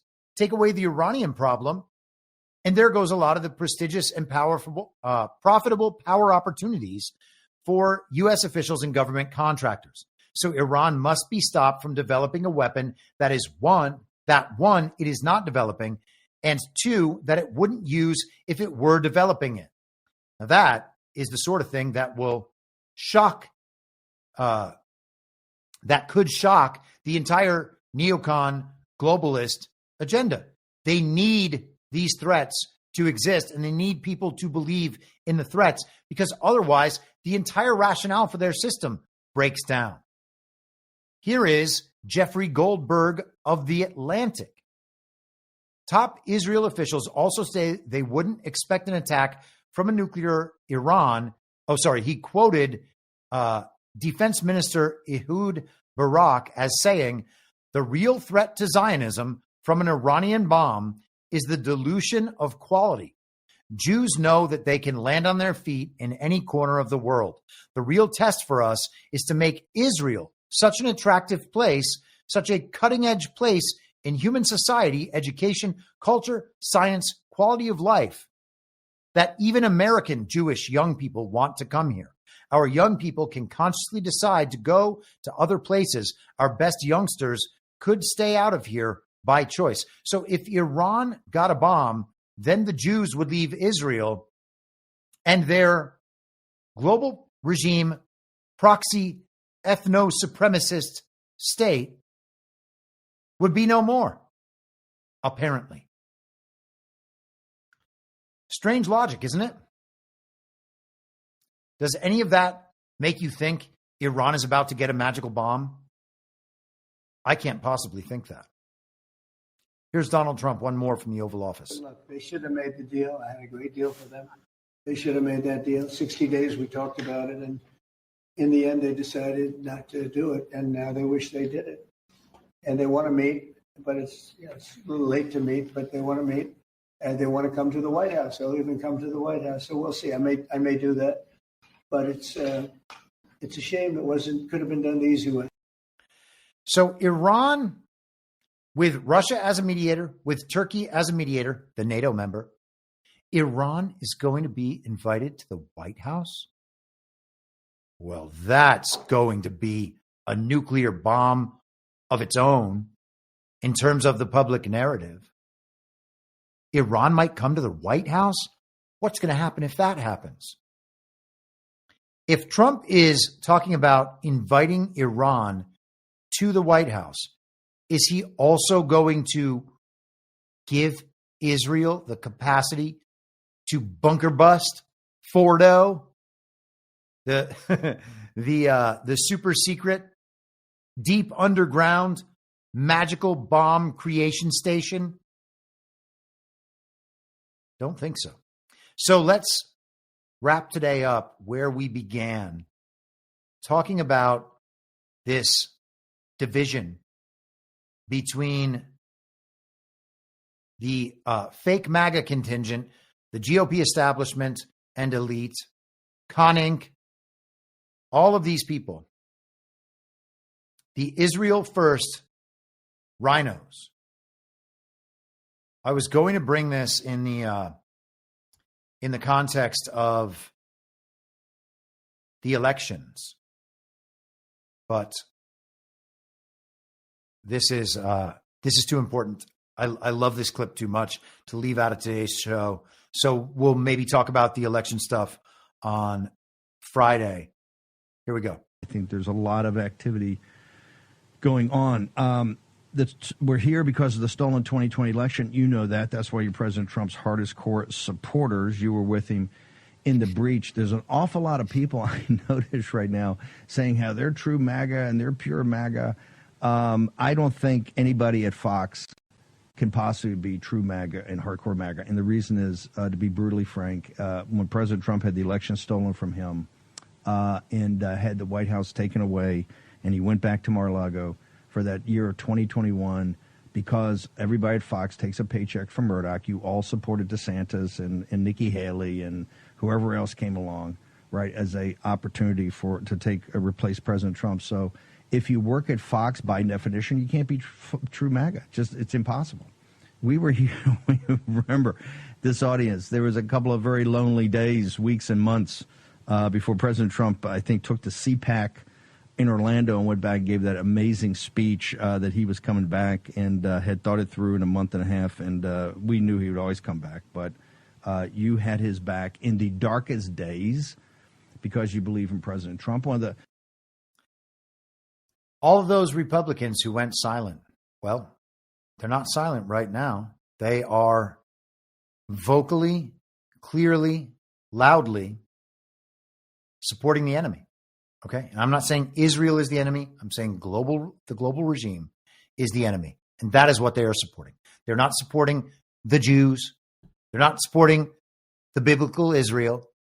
They're supporting the global regime and its proxy state in the Middle East that goes by the name Israel to hoodwink Christians. All right. I saw we had a bunch of Rumble rants. Thank you guys so much for the support today. Polymath Anon, $5. And the Dark for you, Chris, and enjoyment generally. And he gives a scream, APL.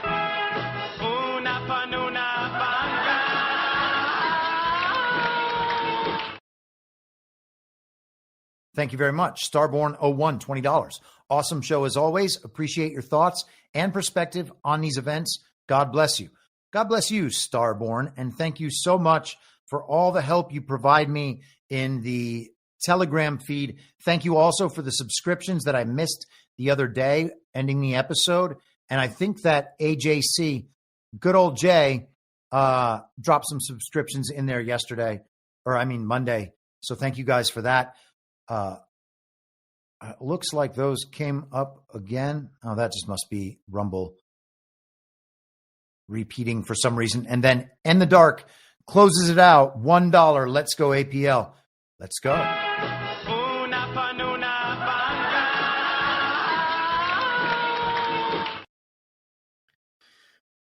Perfect way to end the show. And with that, I will be back on Friday at the same reasonable time on the same reasonable podcast network. I don't have a network.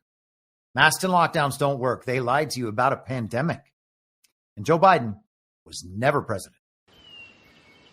Well, what? You know who I am, don't you? Well, you ain't Fiona Apple, and if you ain't Fiona Apple, I don't give a rat's ass. What's wrong with being an angry prophet denouncing the hypocrisies of our times? What do you think, Max?